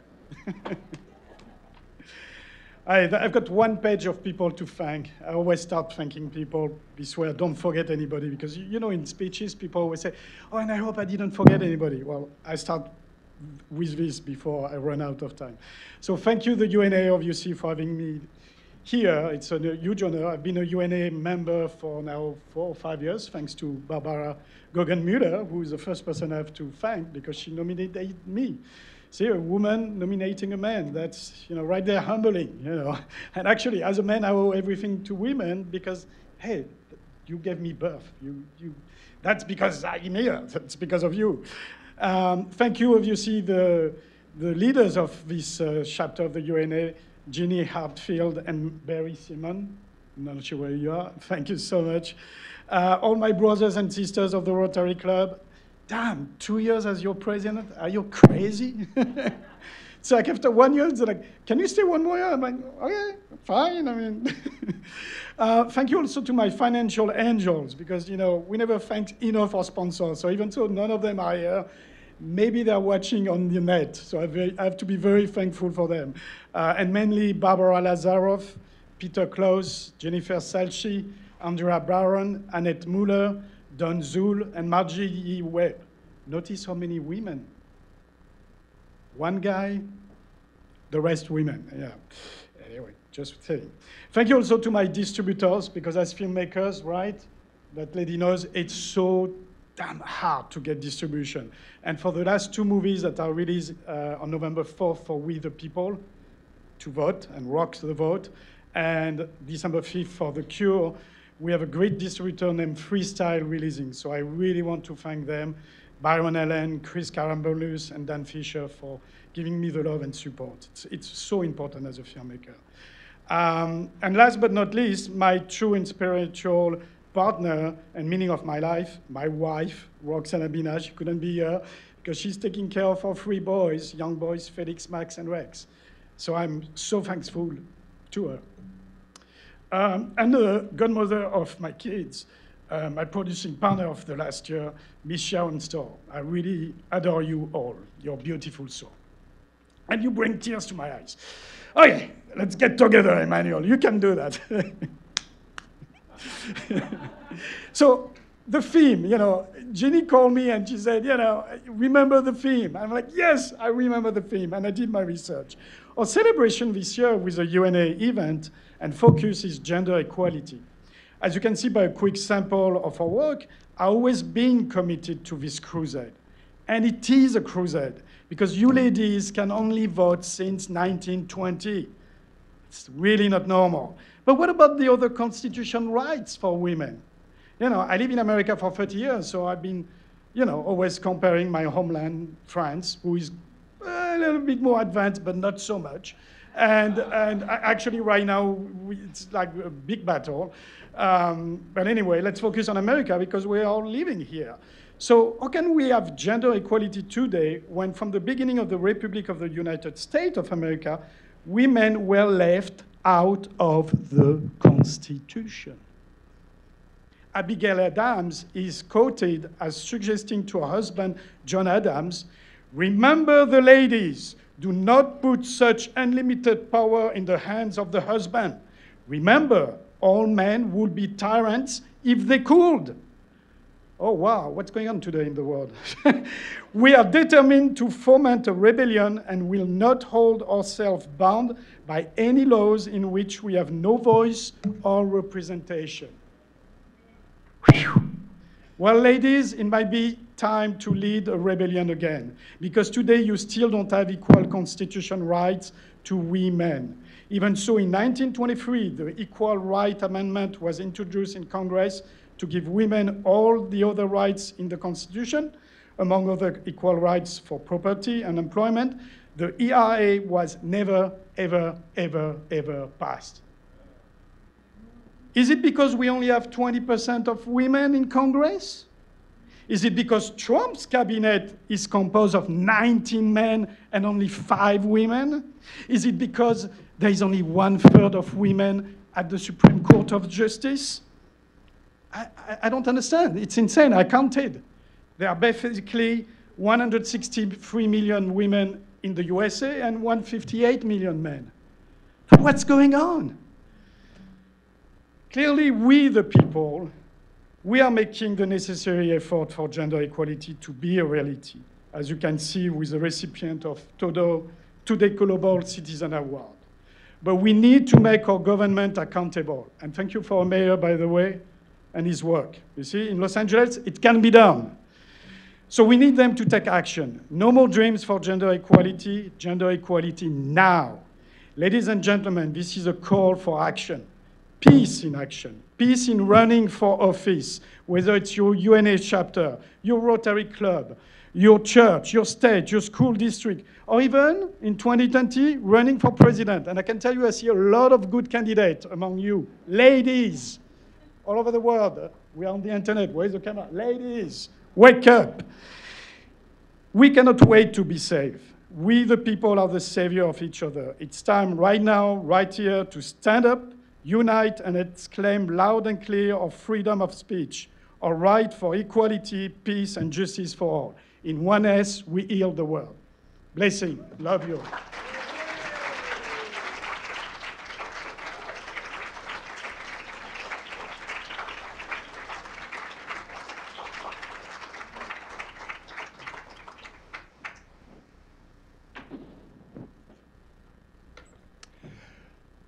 Congratulations, sir. I'd like to now call up Susan Negretti, Ginny Hatfield, our chair of this beautiful event. We can give Ginny another hand as she comes up. And Kim Churches from the AAUW.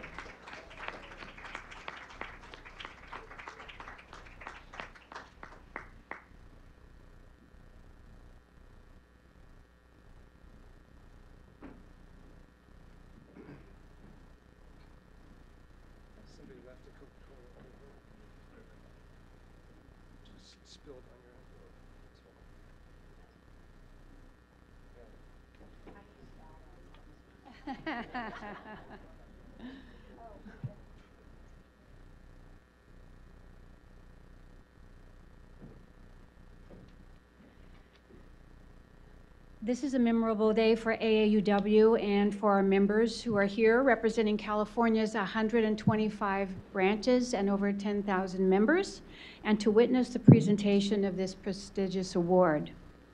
The Los Angeles Interbranch Council of AAUW has a long and successful affiliation with the United Nations Association's Southern California Division, and we thank Jenny Hatfield and Barry Simon for their dedication and their leadership.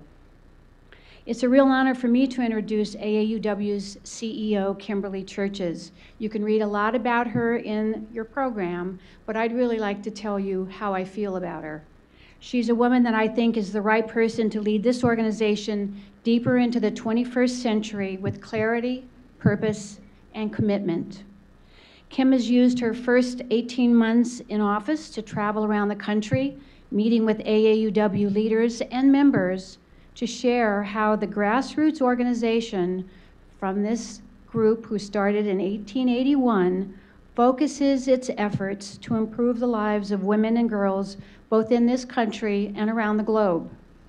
She's a working woman, the mother of a young daughter, she's one of us, and she's demonstrated her dedication as a tireless supporter of women and girls throughout her professional and personal life. So as a little surprise, on behalf of Kim's support of an AAUW program that's close to her heart, and today, because she took the time on her birthday to accept this award on our behalf,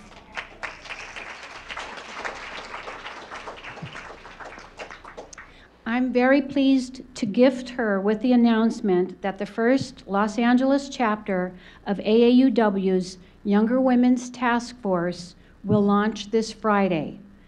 And to personally thank Kim for her engagement with this important part of our organization.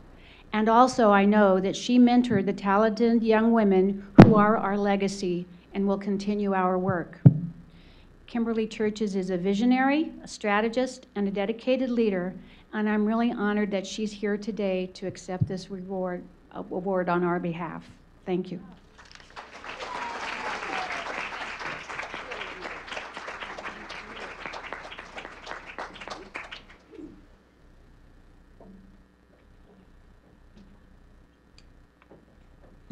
I reserve the pleasure of awarding this to Kim myself. I wanted to, as an almost 2-decade member of AAUW, I know how committed our members are who are sitting out there and how much they have done since 1881. We all haven't been around quite that long. We're working on it. But Kim is a breath of fresh air to our organization. I think you're going to see and read a lot more about AAUW through Kim's leadership. So I'm delighted to present this to her. Thank you. Thank you very, very much. Thank you. Yeah, we were good.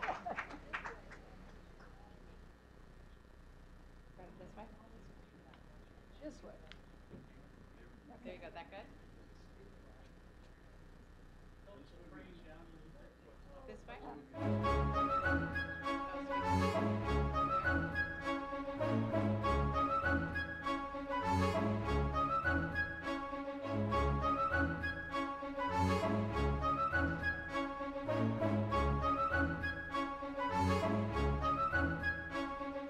Got it, Jane? Great. Good.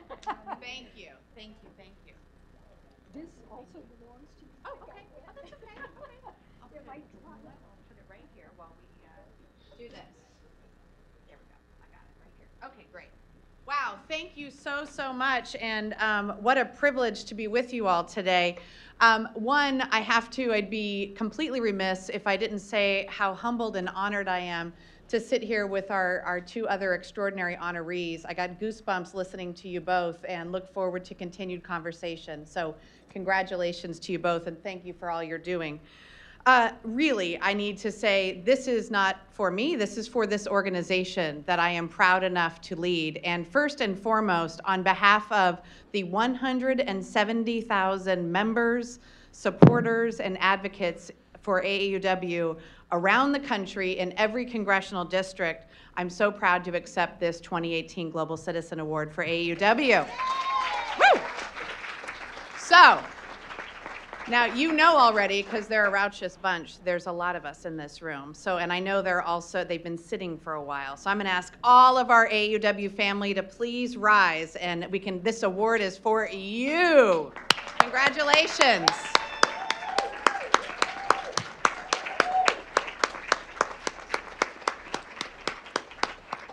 So as Emmanuel just said to us, and as we also heard from Natalie's terrific remarks earlier, the time is now and the time has always been now. Our mission at AAUW closely aligns, as you heard from Jane Niemeyer, the co-president of AAUW California. We are here to advance gender equity for all women and girls through research. Yes, we still believe facts matter and analysis still matters. Through education and programs, and through advocacy, which we've also been talking about today.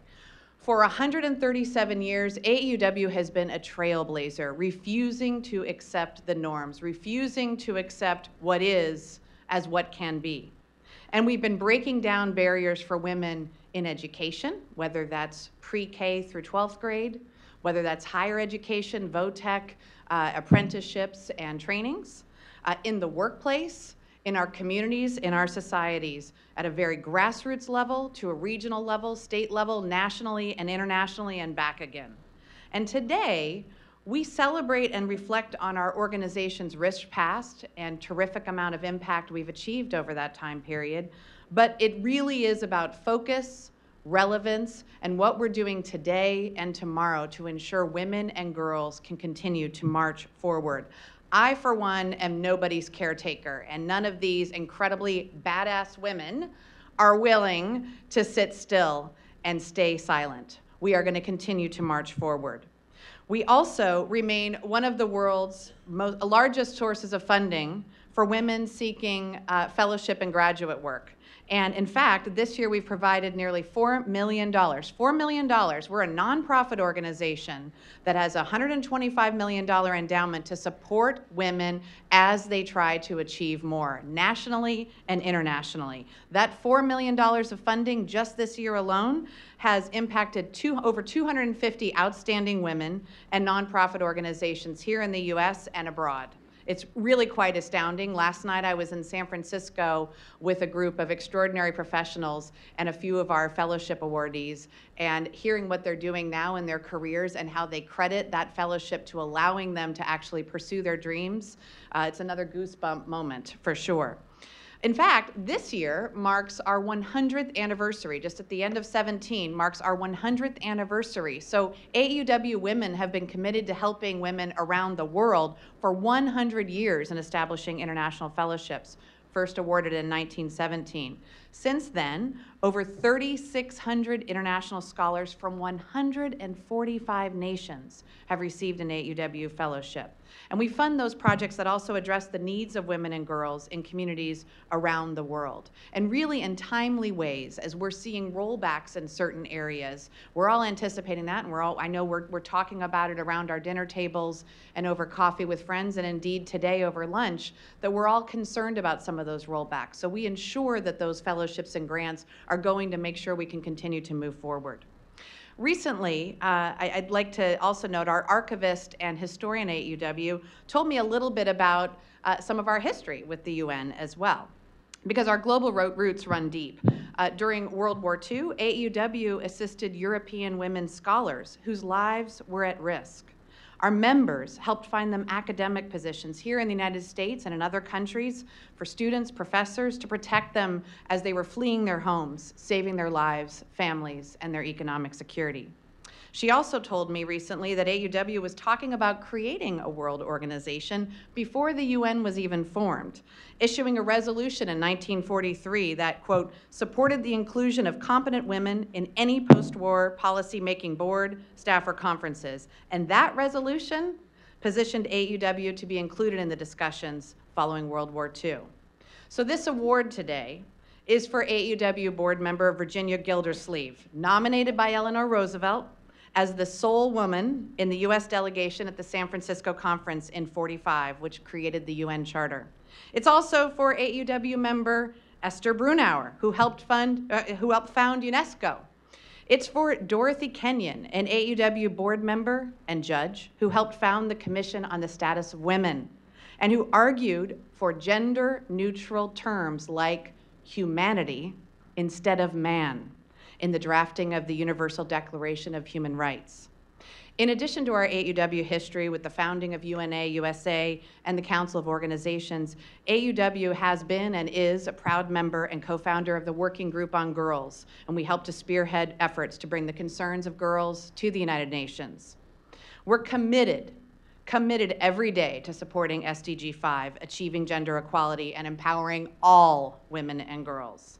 And in June of this year, thanks to input from 6,000 members, stakeholders around this nation and around the globe, sitting down with major foundations, corporations, individuals, elected and appointed officials, we launched a bold and maybe a little audacious new strategic vision for AUW. And it is focused on advancing gender equity through education and training, economic security, and leadership. Now, I'm going to talk for a moment about economic security because it's something following the 2016 election. If real estate is about what 3 words? Location, location, location.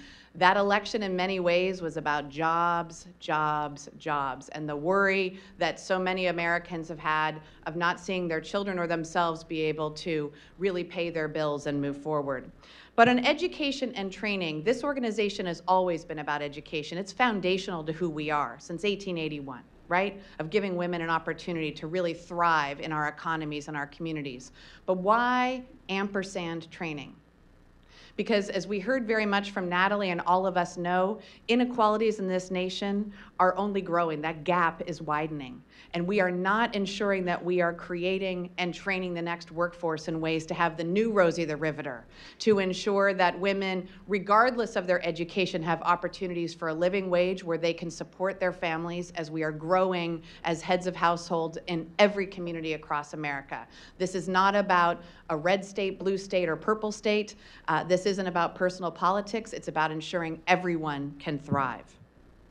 But our plan, too, is more than just words on paper, because what are words on paper? They're just aspirations. It's about action, as Emmanuel has said as well. And it's tied to real accountability and metrics, very much like the UN SDGs. So I'm going to give you a little bit on the pay gap. We've all heard about the pay gap, right? And Natalie mentioned it earlier.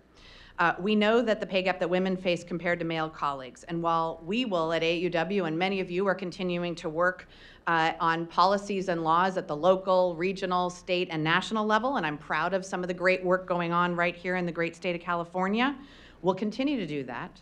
But we launched an initiative this year to train 10 million women how to negotiate on behalf of themselves through salary negotiation programs that work. Now, I will tell you, friends, why this is important. AUW has been doing this for a long time, but we've been training on average 15,000 to 17,000 women. That was in the margins. It's fantastic, and those women were impacted, but we need to and we must do more. This is not about platitudes, it's about action, and so we will train 10 million women by 2022. We'll also be working with employers, not in a way to say that you have problems, but in terms of continuous improvement. How can we help employers in the public sector and private sector to do more and be better? This is all part of a multi-pronged approach at AUW in our economic security work, and just an example of what we're doing in every congressional district around the nation and the globe.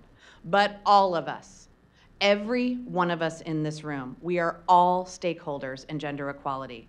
Whether you're students, educators, family members, employers, government officials or appointed officials, working in NGOs, public or private sectors, every girl, every woman deserves support, training, legal assistance, environmental and social protections, human and basic civil rights to overcome gender-based discrimination once and for all. We are honored and thrilled to partner with UNA USA and the UN to continue building effective, inclusive solutions. And as we work together as partners, women and girls everywhere can and will finally reach their full potential across our lands. So now I thank you, and let's honestly just get back to work. Thank you.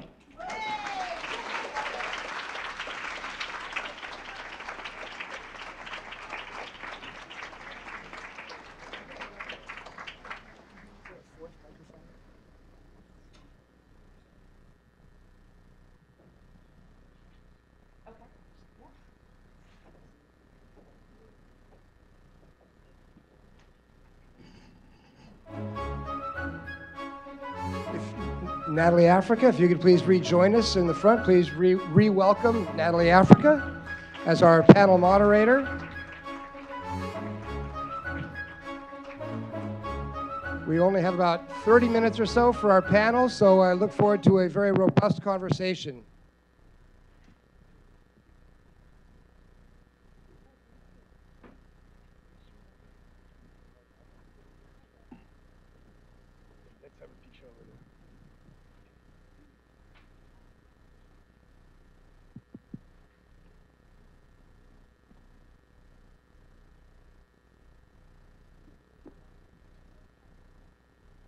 All right, so 1, 2. is this on? Yeah. Does it work? Yep.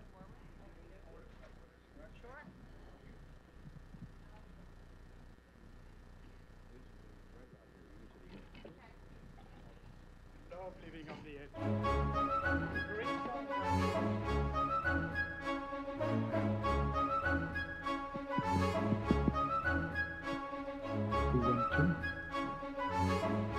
So what we're going to do now is get a little conversation going with our 3 honorees. I would like to make sure that we have a little time for some questions, discussion with the audience as well. So we'll kick off with a couple of questions that I'll pose to them, and then we'll open it up. So any of you who have questions that you'd like to ask of any of them, just get them ready in your mind, and we'll pass the mic around in a little bit. Okay, so Pauline, I'm going to start with a question to you. So we heard about some of the wonderful ways in which 50-50 leadership is filling the gap in terms of women's leadership, about the new initiative you spoke about around women, girls who've grown up in foster care. But we know that that whole territory of women's leadership is still contested terrain. So what kind of difficulties do you face in doing this work, and how do you try and, you know, confront those? What help do you need? What are the nitty-gritty day-to-day issues that challenge you? Well, I think, as has already been mentioned here today, the whole issue of our unconscious bias, because sexism and misogyny is woven into the very fabric of our life. And so that is what stops us in so many ways to be able to have more women as leaders. And I still hear from people that, well, we don't have a problem. You know, we've got lots of women as leaders.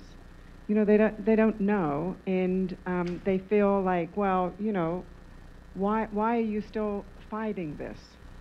Why do you think this is still needed? And, you know, so that's one of the biggest barriers. And that also has been said here, that it takes each one of us to be in action. And there is so much that is needed that so often people are saying, well, but I'm working over here, or I'm working over there. And we all need to be taking action, whether it's on gender equality, on getting more women in leadership, peace in the world. But, you know, there is so much that is needed, and so much for calling our attention. So, you know, those are a couple of the blocks.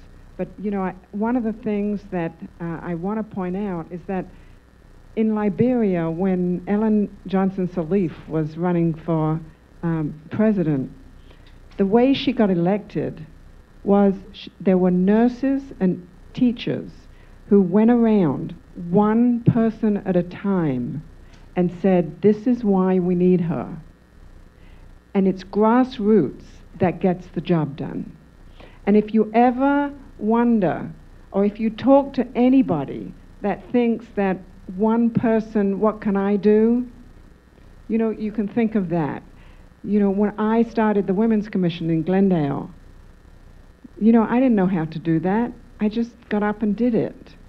You know, and you can do anything that you want to do to make a difference. Thank you, that's great.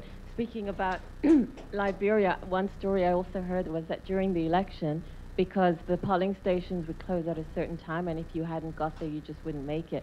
So women with babies were given priority to get to the front. So what women would do is pass the babies around. Yeah, so that's a great example of collective action and women supporting women's action. Thanks, Pauline. So Emmanuel, I'm going to move to you. Your films, as we saw, reach millions of people with a message that emphasizes people, peace, and planet. And we heard about the great success of your film, Femme. And I saw in one interview that you said Femme is an I love you to women. So what do you, I'd love to know what you got from making the film, personally, at a personal level, and then what do you hope to have achieved in making the film? Well, I was a whiny, depressed, almost suicidal little boy, and I think I'm almost a man. That's what it gave me. I mean, it gave me a knowledge I didn't have about my emotions, my sensibility, my love for the world. You know, and because if we think about it, most men, most of us, sadly, we are told not to cry, not to whine, not to fail. You're the man of the house. You're the god. Hey, you're 4-year-old. Here's a gun. Go and have fun. It's like it's creating this horrible, horrible, horrible God complex, Superman complex that turns you, in most of the time, into a monster. And sometimes you, if you are in a position of power, whether it's a CEO or a president of certain countries, it's very, very dangerous to have this type of individual because they don't get it. And I feel empathy for them. I want to tell them, like, you know, we had a meeting last night with our Rotary E-Club of World Peace. And this gentleman was saying, you know, the best thing to say to Trump is to say, I love you. And I thought about that, and it's funny because when he got elected, I wanted to tell him I love you. Now it's hard for me, you know, after a year and a half. But as of last night, Trump, I love you. See, we can do it, and really, these are the three only words that create something. I love you. You know, the alternative that we hear all the time these days, and by the way, left or right, CNN or Fox, is you. And that destroy everything. That destroy communication, that destroy hope, that destroy life. So we need to retrain ourselves, rethinking who we are, and who we are is divine creature of love. Very simple. You know, when I've got 3 boys, you know, now some of them are starting to be manipulated by the violence surrounding the Fortnite games, the violence on TV, the guns, but you know, when they were little boys, they were just pure creature of love. So it starts with, yeah, each of us making sure that we rebuild these communities of love, because we have let them dissolve and destroy, and that's why we're in the situation we are today. Have your boys watched Femme?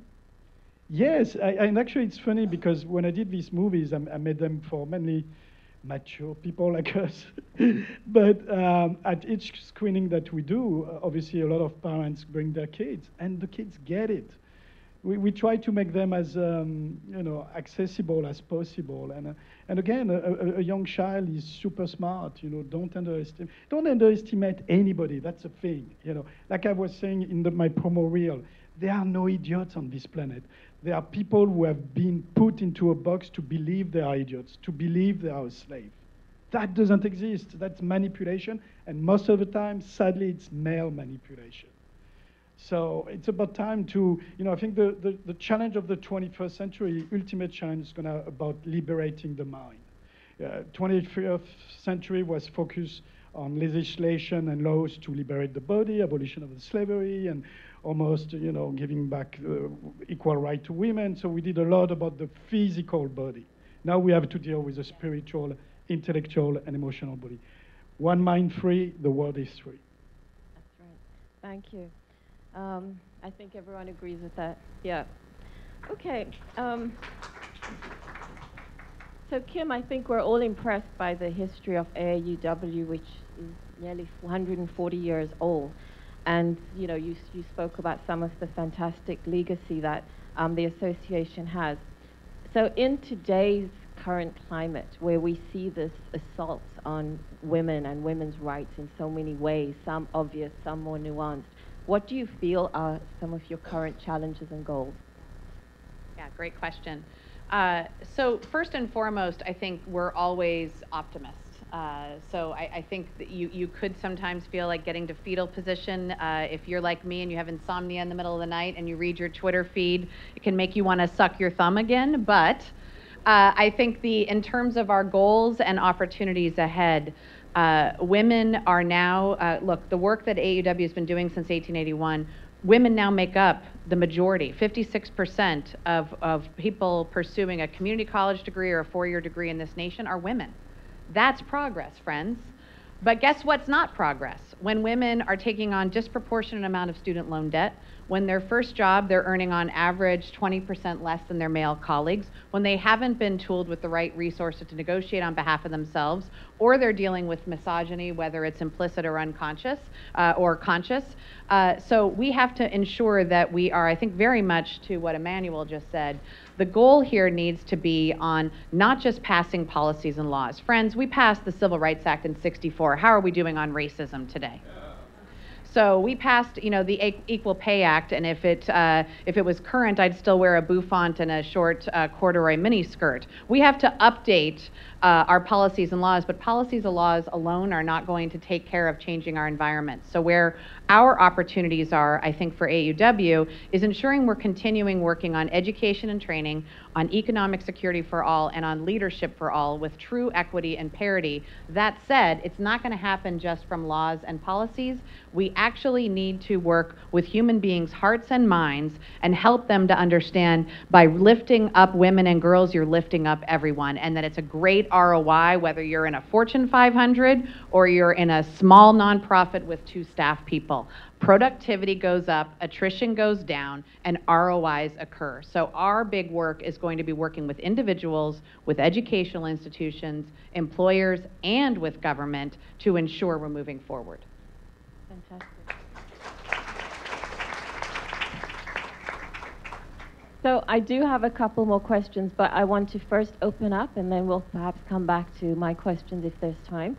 So let's see if there are any questions from the audience. And please keep your questions brief so that we have time to get a few in and for our honorees to respond. Is there a mic that's in the audience, or shall we pass around one of ours? Hold on to yours. Hold on to yours. Hold on. Go ahead.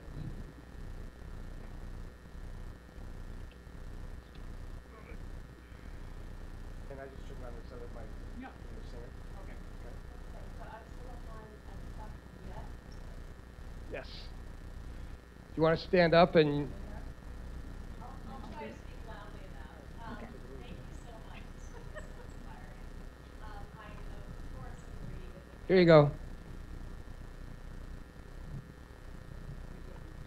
My name is Pam Tarr. I'm so grateful to be here. Of course, I agree with the grassroots approach being the most important way to approach women on all social things. But I was so happy that Emmanuel brought up the ERA. And I know its laws don't solve every problem, but if we pass the ERA in its simple form the way it is now, equal pay would be the law. And so I'm a little confused why so many women's organizations and organizations that support women are not trying harder to pass the ERA, because there's only, I guess we just had 2 new states ratify it, and we hypothetically only need 1 more. So to me, as someone who rallied for the ERA decades ago, I would just love to see it pass, and I wondered why there isn't more of an effort to get it done. Yeah, I think if it's okay, I can grab that real quick. No, it is fundamentally important to who we are and to have those laws in place. No question about it, and Virginia could very much ratify this year. But there are going to be, in terms of when it was written and what will need to happen to ensure it can take place. So yes, equal pay would be the law of the land, but how do you prove it? right? And so much of this, we have to be working. I want to just clarify something. It's not that we're only working at a grassroots level. We're always working at a federal and international level, at a state level, at a grassroots level, and up and down and back and forth. That's how this organization works. The coalition that we have of women's organizations, equity organizations, and very importantly, human and civil rights organizations, because this isn't just about women, friends. This is about human and basic civil rights and dignity. So we're part of the Leadership Conference. I'm really a proud board member at the Leadership Conference. We are working on championing behind ERA and passing it. Our members for AUW in Virginia are knocking on doors every single week about ERA. So it's critically important, but I want to be clear, it's not going to be a single toggle switch that will solve all of our problems. So that's the big thing, is we've got to be pulling on a lot of different levers at the same time. If I can just add to that, one of the things that also has been hindering it is that over 90% of the population of the country think that it's already been passed. So anybody, anytime you can get the word out to let people know, no, this hasn't been passed yet. And if you know somebody in one of the other states that hasn't yet ratified it, such as Virginia, let them know. Tell them their voice is needed.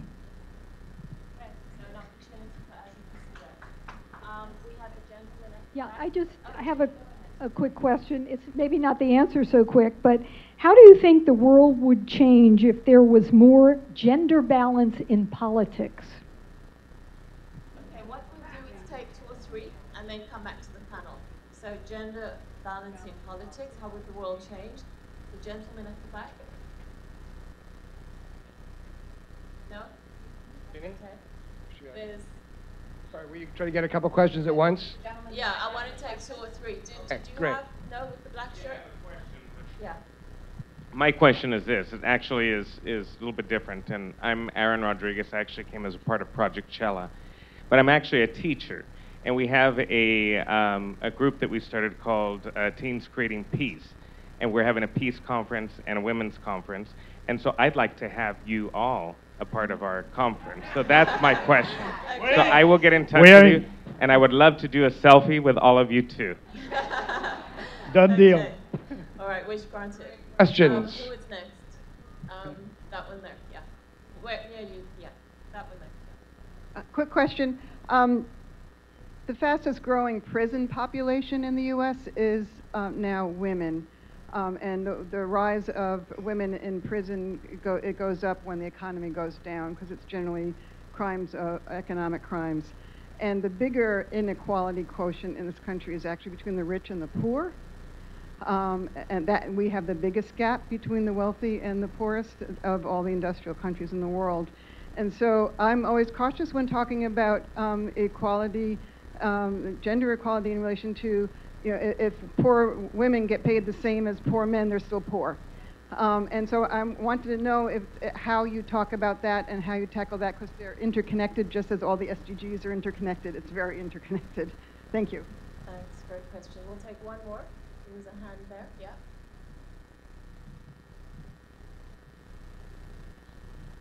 Hello, it's Ruby Gillen from the National Association of Social Work, representing the state of California for the Tech Council. Yay!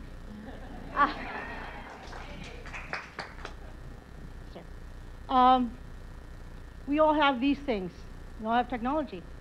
So how are we going to use technology to empower, advocate, and engage in social justice?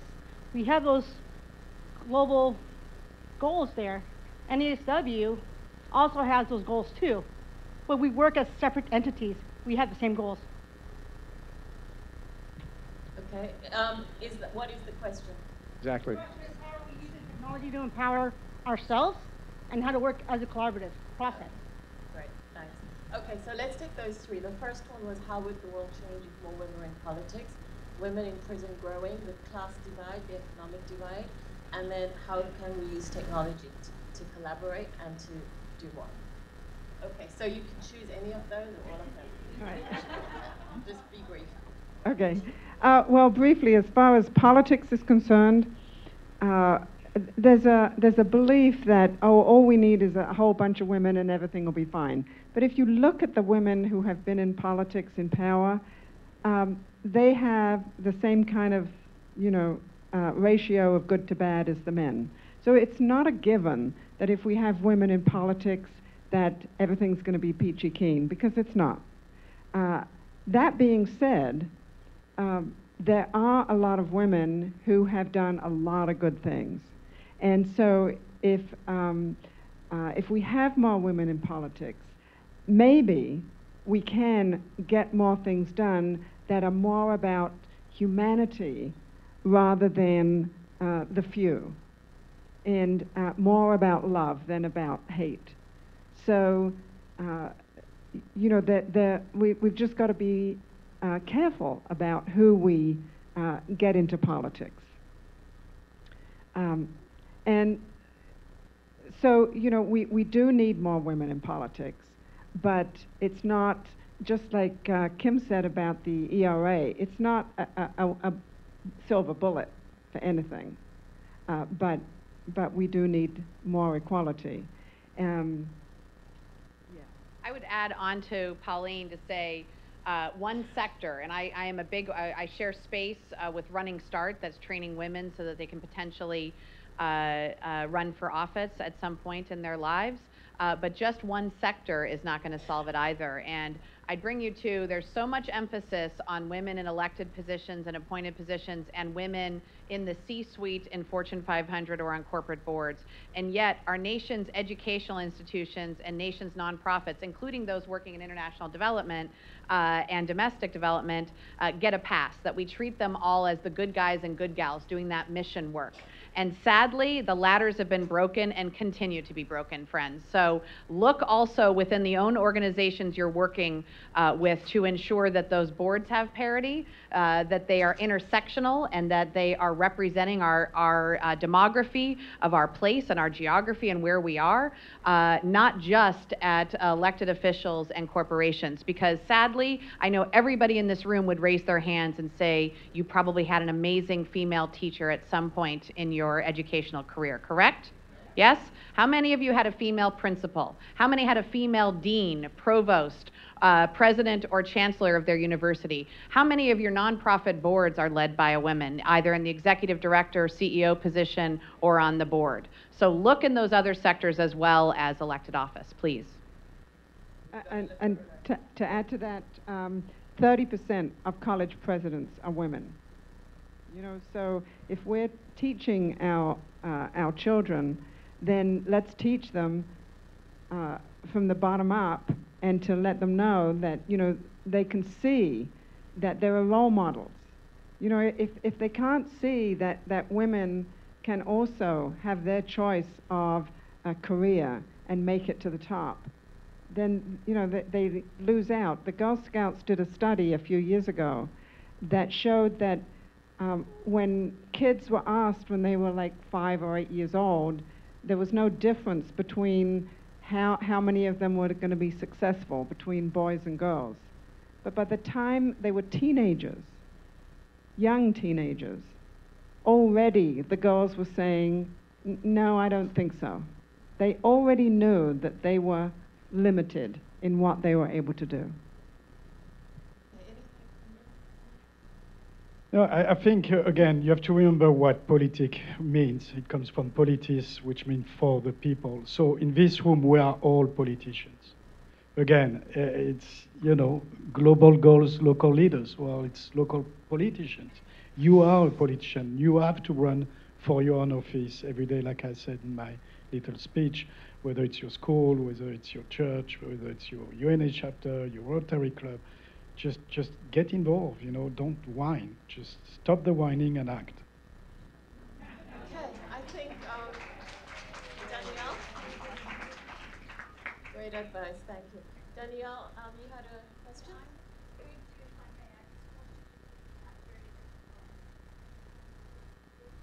Back on what you just said. Sorry to point the finger. You had mentioned how the societal sort of change that takes place. your illustration was at a younger age, you ask a boy and a girl equally what their aspirations or what their plans, their goals for the future, and how they perceive that, and how they perceive their ability to attain those. And a striking realization that you mentioned is the fact that then it begins to change as the females or the girls grow older, which clearly, this is not a revelation, but to me it is a clear illustration of the role of societal sort of the way it is approached and it is taught. A lot of behavior, like Natty said, Madiba spoke about racism not being intrinsically in us. It's taught behavior. Same thing I would venture to say would be the situation with young girls.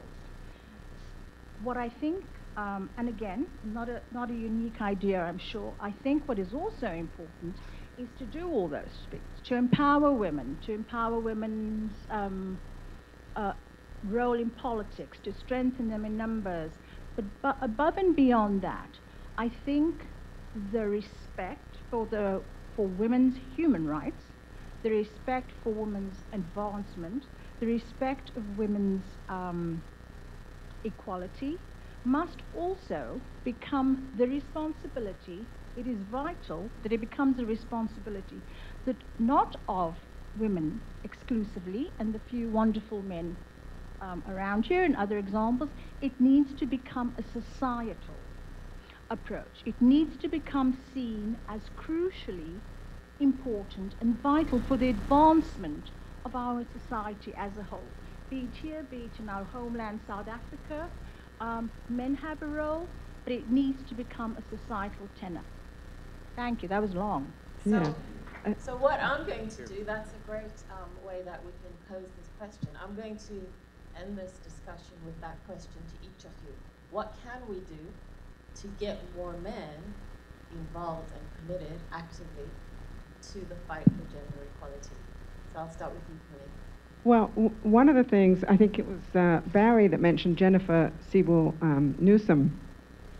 She, in her movie Misrepresentation, she points out that children, as well as the rest of us, are bombarded every day through all kinds of media with the messages that the only value that the female has is to be young and beautiful, period.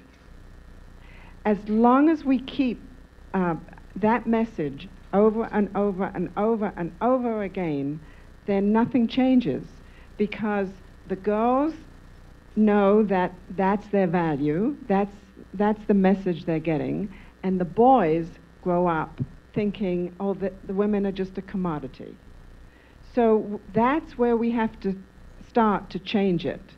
We've got to change it in the everyday messages that are being sent all the way from young kids on up.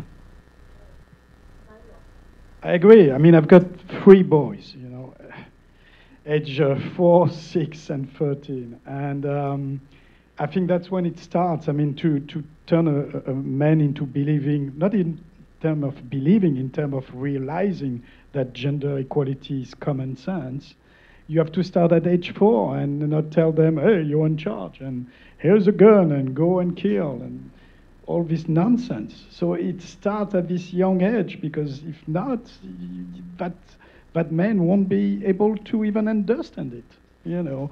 And a lady was talking about technology, and that's linked. Technology, you know, it's just a tool, and it's a tool that can be doing great damages, as we can see it with most of our kids being addicted to these silly games full of violence that make them even more disconnected and even obviously less believing that they are equal. You know, on the contrary, they are taught in the game, no, you have to shoot faster and you have to kill the other one. So it's a lot of work. But again, as I was saying in the promo reel, it starts with us, and it starts about working, you know, waking up, leaving the couch, leaving the house, and doing the work. It's hard, but you know, I have faith in us. You know, we've been there for a few years, couple of years on this planet. We have a few more years ahead of us, so maybe our generation won't see it necessarily, but it's okay, as long as the next one will see it. You know. I think so much of this is about ensuring civil dialogue. So yes, while I agree we have to start young, also maybe not all of us are young chickens. Maybe we're not at 4, 6, or at my daughter's age of 10, or your older boy of 14, but we have to enhance our dialogues now. We passed the Civil Rights Act in '64 and said, great, we're done talking about racism. And I've traveled many times to your country of South Africa, and the conversation kept going on what we were doing to eradicate racism and move forward. We stopped talking about it in public forums, and we stopped talking about equity. We said, oh, that was what those ladies in Gloria Steinem and those gals did back in the 60s and 70s. Yeah, 9 to 5, I get it.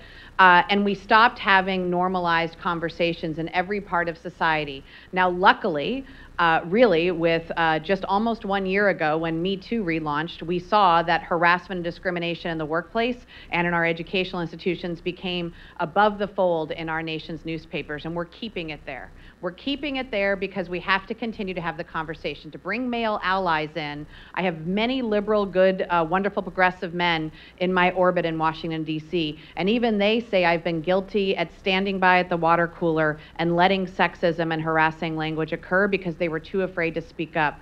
So right now, every one of you can continue to speak up and have dialogues at your dining room table, out with friends, at Rotary, in your nonprofit organizations, in your schools, etc. The only way for us to move forward is to move the velvet curtain and actually use transparency, not opacity.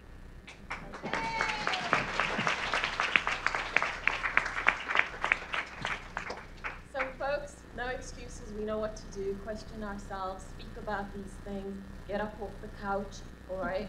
And we know where inspiration is, so stay in touch with these folks, get involved in the association, but it's up to every single one of us, and every single action, no matter how small, counts. So let's give a hand again to our wonderful panelists and honorees.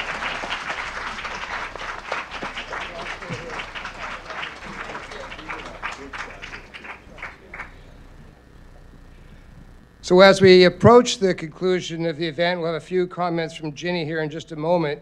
I just, again, want to thank Natalie for being out here from Washington. I want to thank our great Global Citizen Award recipients for the dedication you've shown in your lives. You didn't do your work in order to be here today. That's for sure. And thank you for the work you've done and that you'll continue to do. I want to just share, I started with a few comments with a quote from Ban Ki-moon, and recently current Secretary General Guterres mentioned in his comments on International Women's Day, all around the world, we need to listen to the women and girls who are rightly proclaiming their rights. We must join together as partners, women and girls, men and boys, to make gender equality a reality for all. Our aspirations for a world of peace, prosperity, dignity, and opportunity for all depend on it. So on this International Women's Day, on this 11th Global Forum, let us demand gender equality and women's empowerment together. Let us declare loud and clear, the time is now. So on that note, I'd like to reintroduce Ginny Hatfield. And by the way, on your table, the smaller tent card was one of the is one of the Sustainable Development Goals. Our intention was for you to tie the gender equality conversation with that Sustainable Development Goal and have some conversations about what you could do to be in action and bringing gender equality to that goal. So I invite you to continue to have that be in your thoughts as you go home today and look at what actions could you take to further the possibility of gender equality for all in relationship to that goal and to all the goals. Ginny?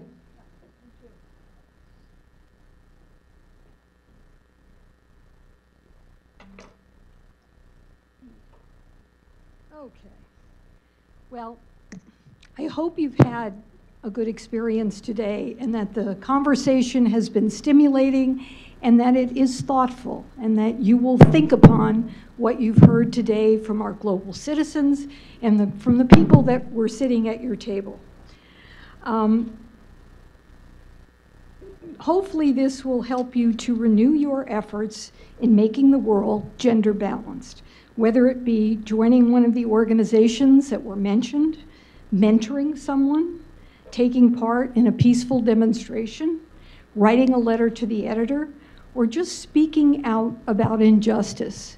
And don't forget the most important thing, voting and letting your voice be heard, because now is not a time to be silent. Before we close, I would just like to thank the members of my committee who worked very hard in putting together this event.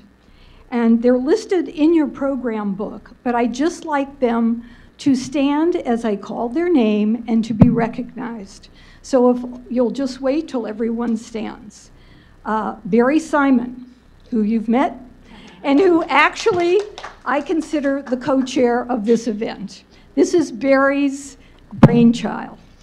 Judith Harris, Mel Boynton, who's not here today, Isabel Trudell, Barbara Gehagen-Mueller, Joy Adams, Dana Austin, Bettina Hausman, who's also traveling, Barbara Tibiani, Andres Gomez, John Bynum, Daria Makush, David Tuckman. Thank you all.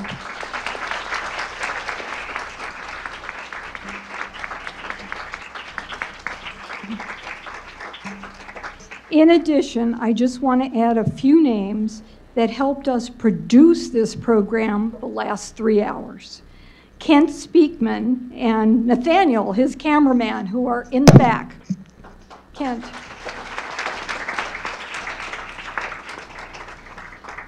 Ken Gruberman, over here, who made the magic appear on the screen and who taught me a lot about this stuff, which I didn't know, so I'm learning. William Kidston, our photographer, there he is. And I don't see her, she was coming today, but Paulette Stokes, oh, there she is, in the back, yay, Paulette. She is the lady responsible for designing our program today, and I can tell you she worked very long and hard and diligently, so I really appreciate that. Also, I just want to call up Erin a minute. We were supposed to do this a little bit earlier, but she is from Mayor Eric Garcetti's office, and she does have some certificates for our honorees.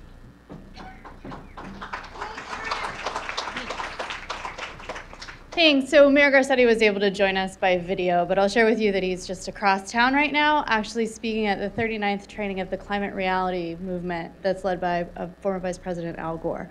So that's why he couldn't be with us today. But as we talk about the intersectionality of climate change and equity in particular, I think that makes sense for his priorities for today's speech. The mayor's taken a strong stance on gender equity, and I'm also proud to share that we'll have our second annual convening of the Status of Women and Girls Conference on October 12th. And in that afternoon forum, we're bringing 600 young girls from LAUSD schools together, and they'll be trained by the Moth Radio Hour, if you're familiar with that. And the Moth is going to be teaching these girls how to tell their story.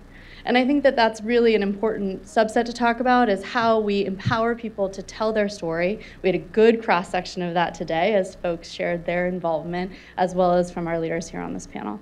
So with that, and on behalf of Mayor Eric Garcetti of the City of Los Angeles, I'd like to share these certificates with our award recipients. So.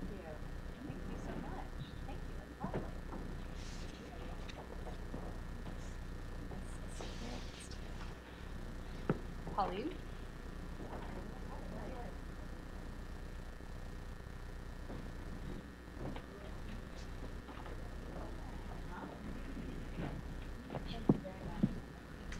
And Natalie.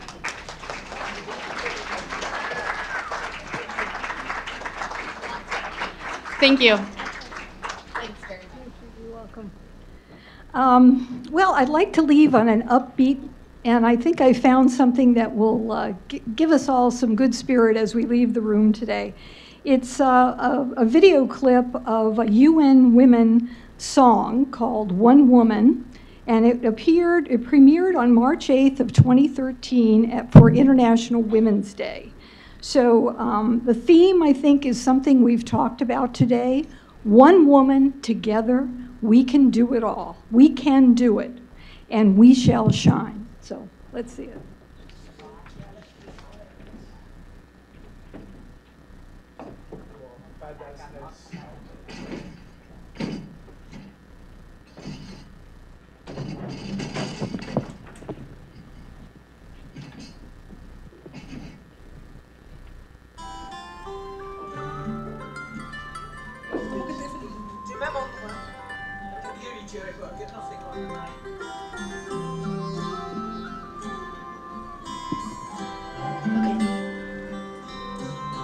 In Kigali, she wakes up, she makes that choice. In Hanoi, Natal, Ramallah, in Tangier, she takes a breath, lifts up her voice. In Lahore, La Paz, Kampala, though she's half a world away, something in me wants to say, we are one woman. You cry and I hear you. We are one woman. You hurt and I hurt too. We are one woman. Your hopes are mine, and we shall shine. In Wallace, she speaks the truth. She reaches out, then teaches others how to. In Jaipur, she gives her name. She lives without shame. In Manila, South Tambo, though we're different as can be, we're connected, she with me. We are one woman. Your courage keeps me strong. We are one woman. You sing, I sing along. We are one woman. Your dreams are mine, and we shall shine. We shall shine. And one man, he hears her voice. One man, he fights her fight. Day by day, he lets go the old ways. One woman at a time. Though she's half a world away, something in me wants to say, we are one woman. Your victory sings us all. We are one woman. You rise when I stand tall. We are one woman. Your world is mine, and we shall shine. Shine, shine, shine. We shall shine. Shine, shine, shine. We shall shine. Shine, shine,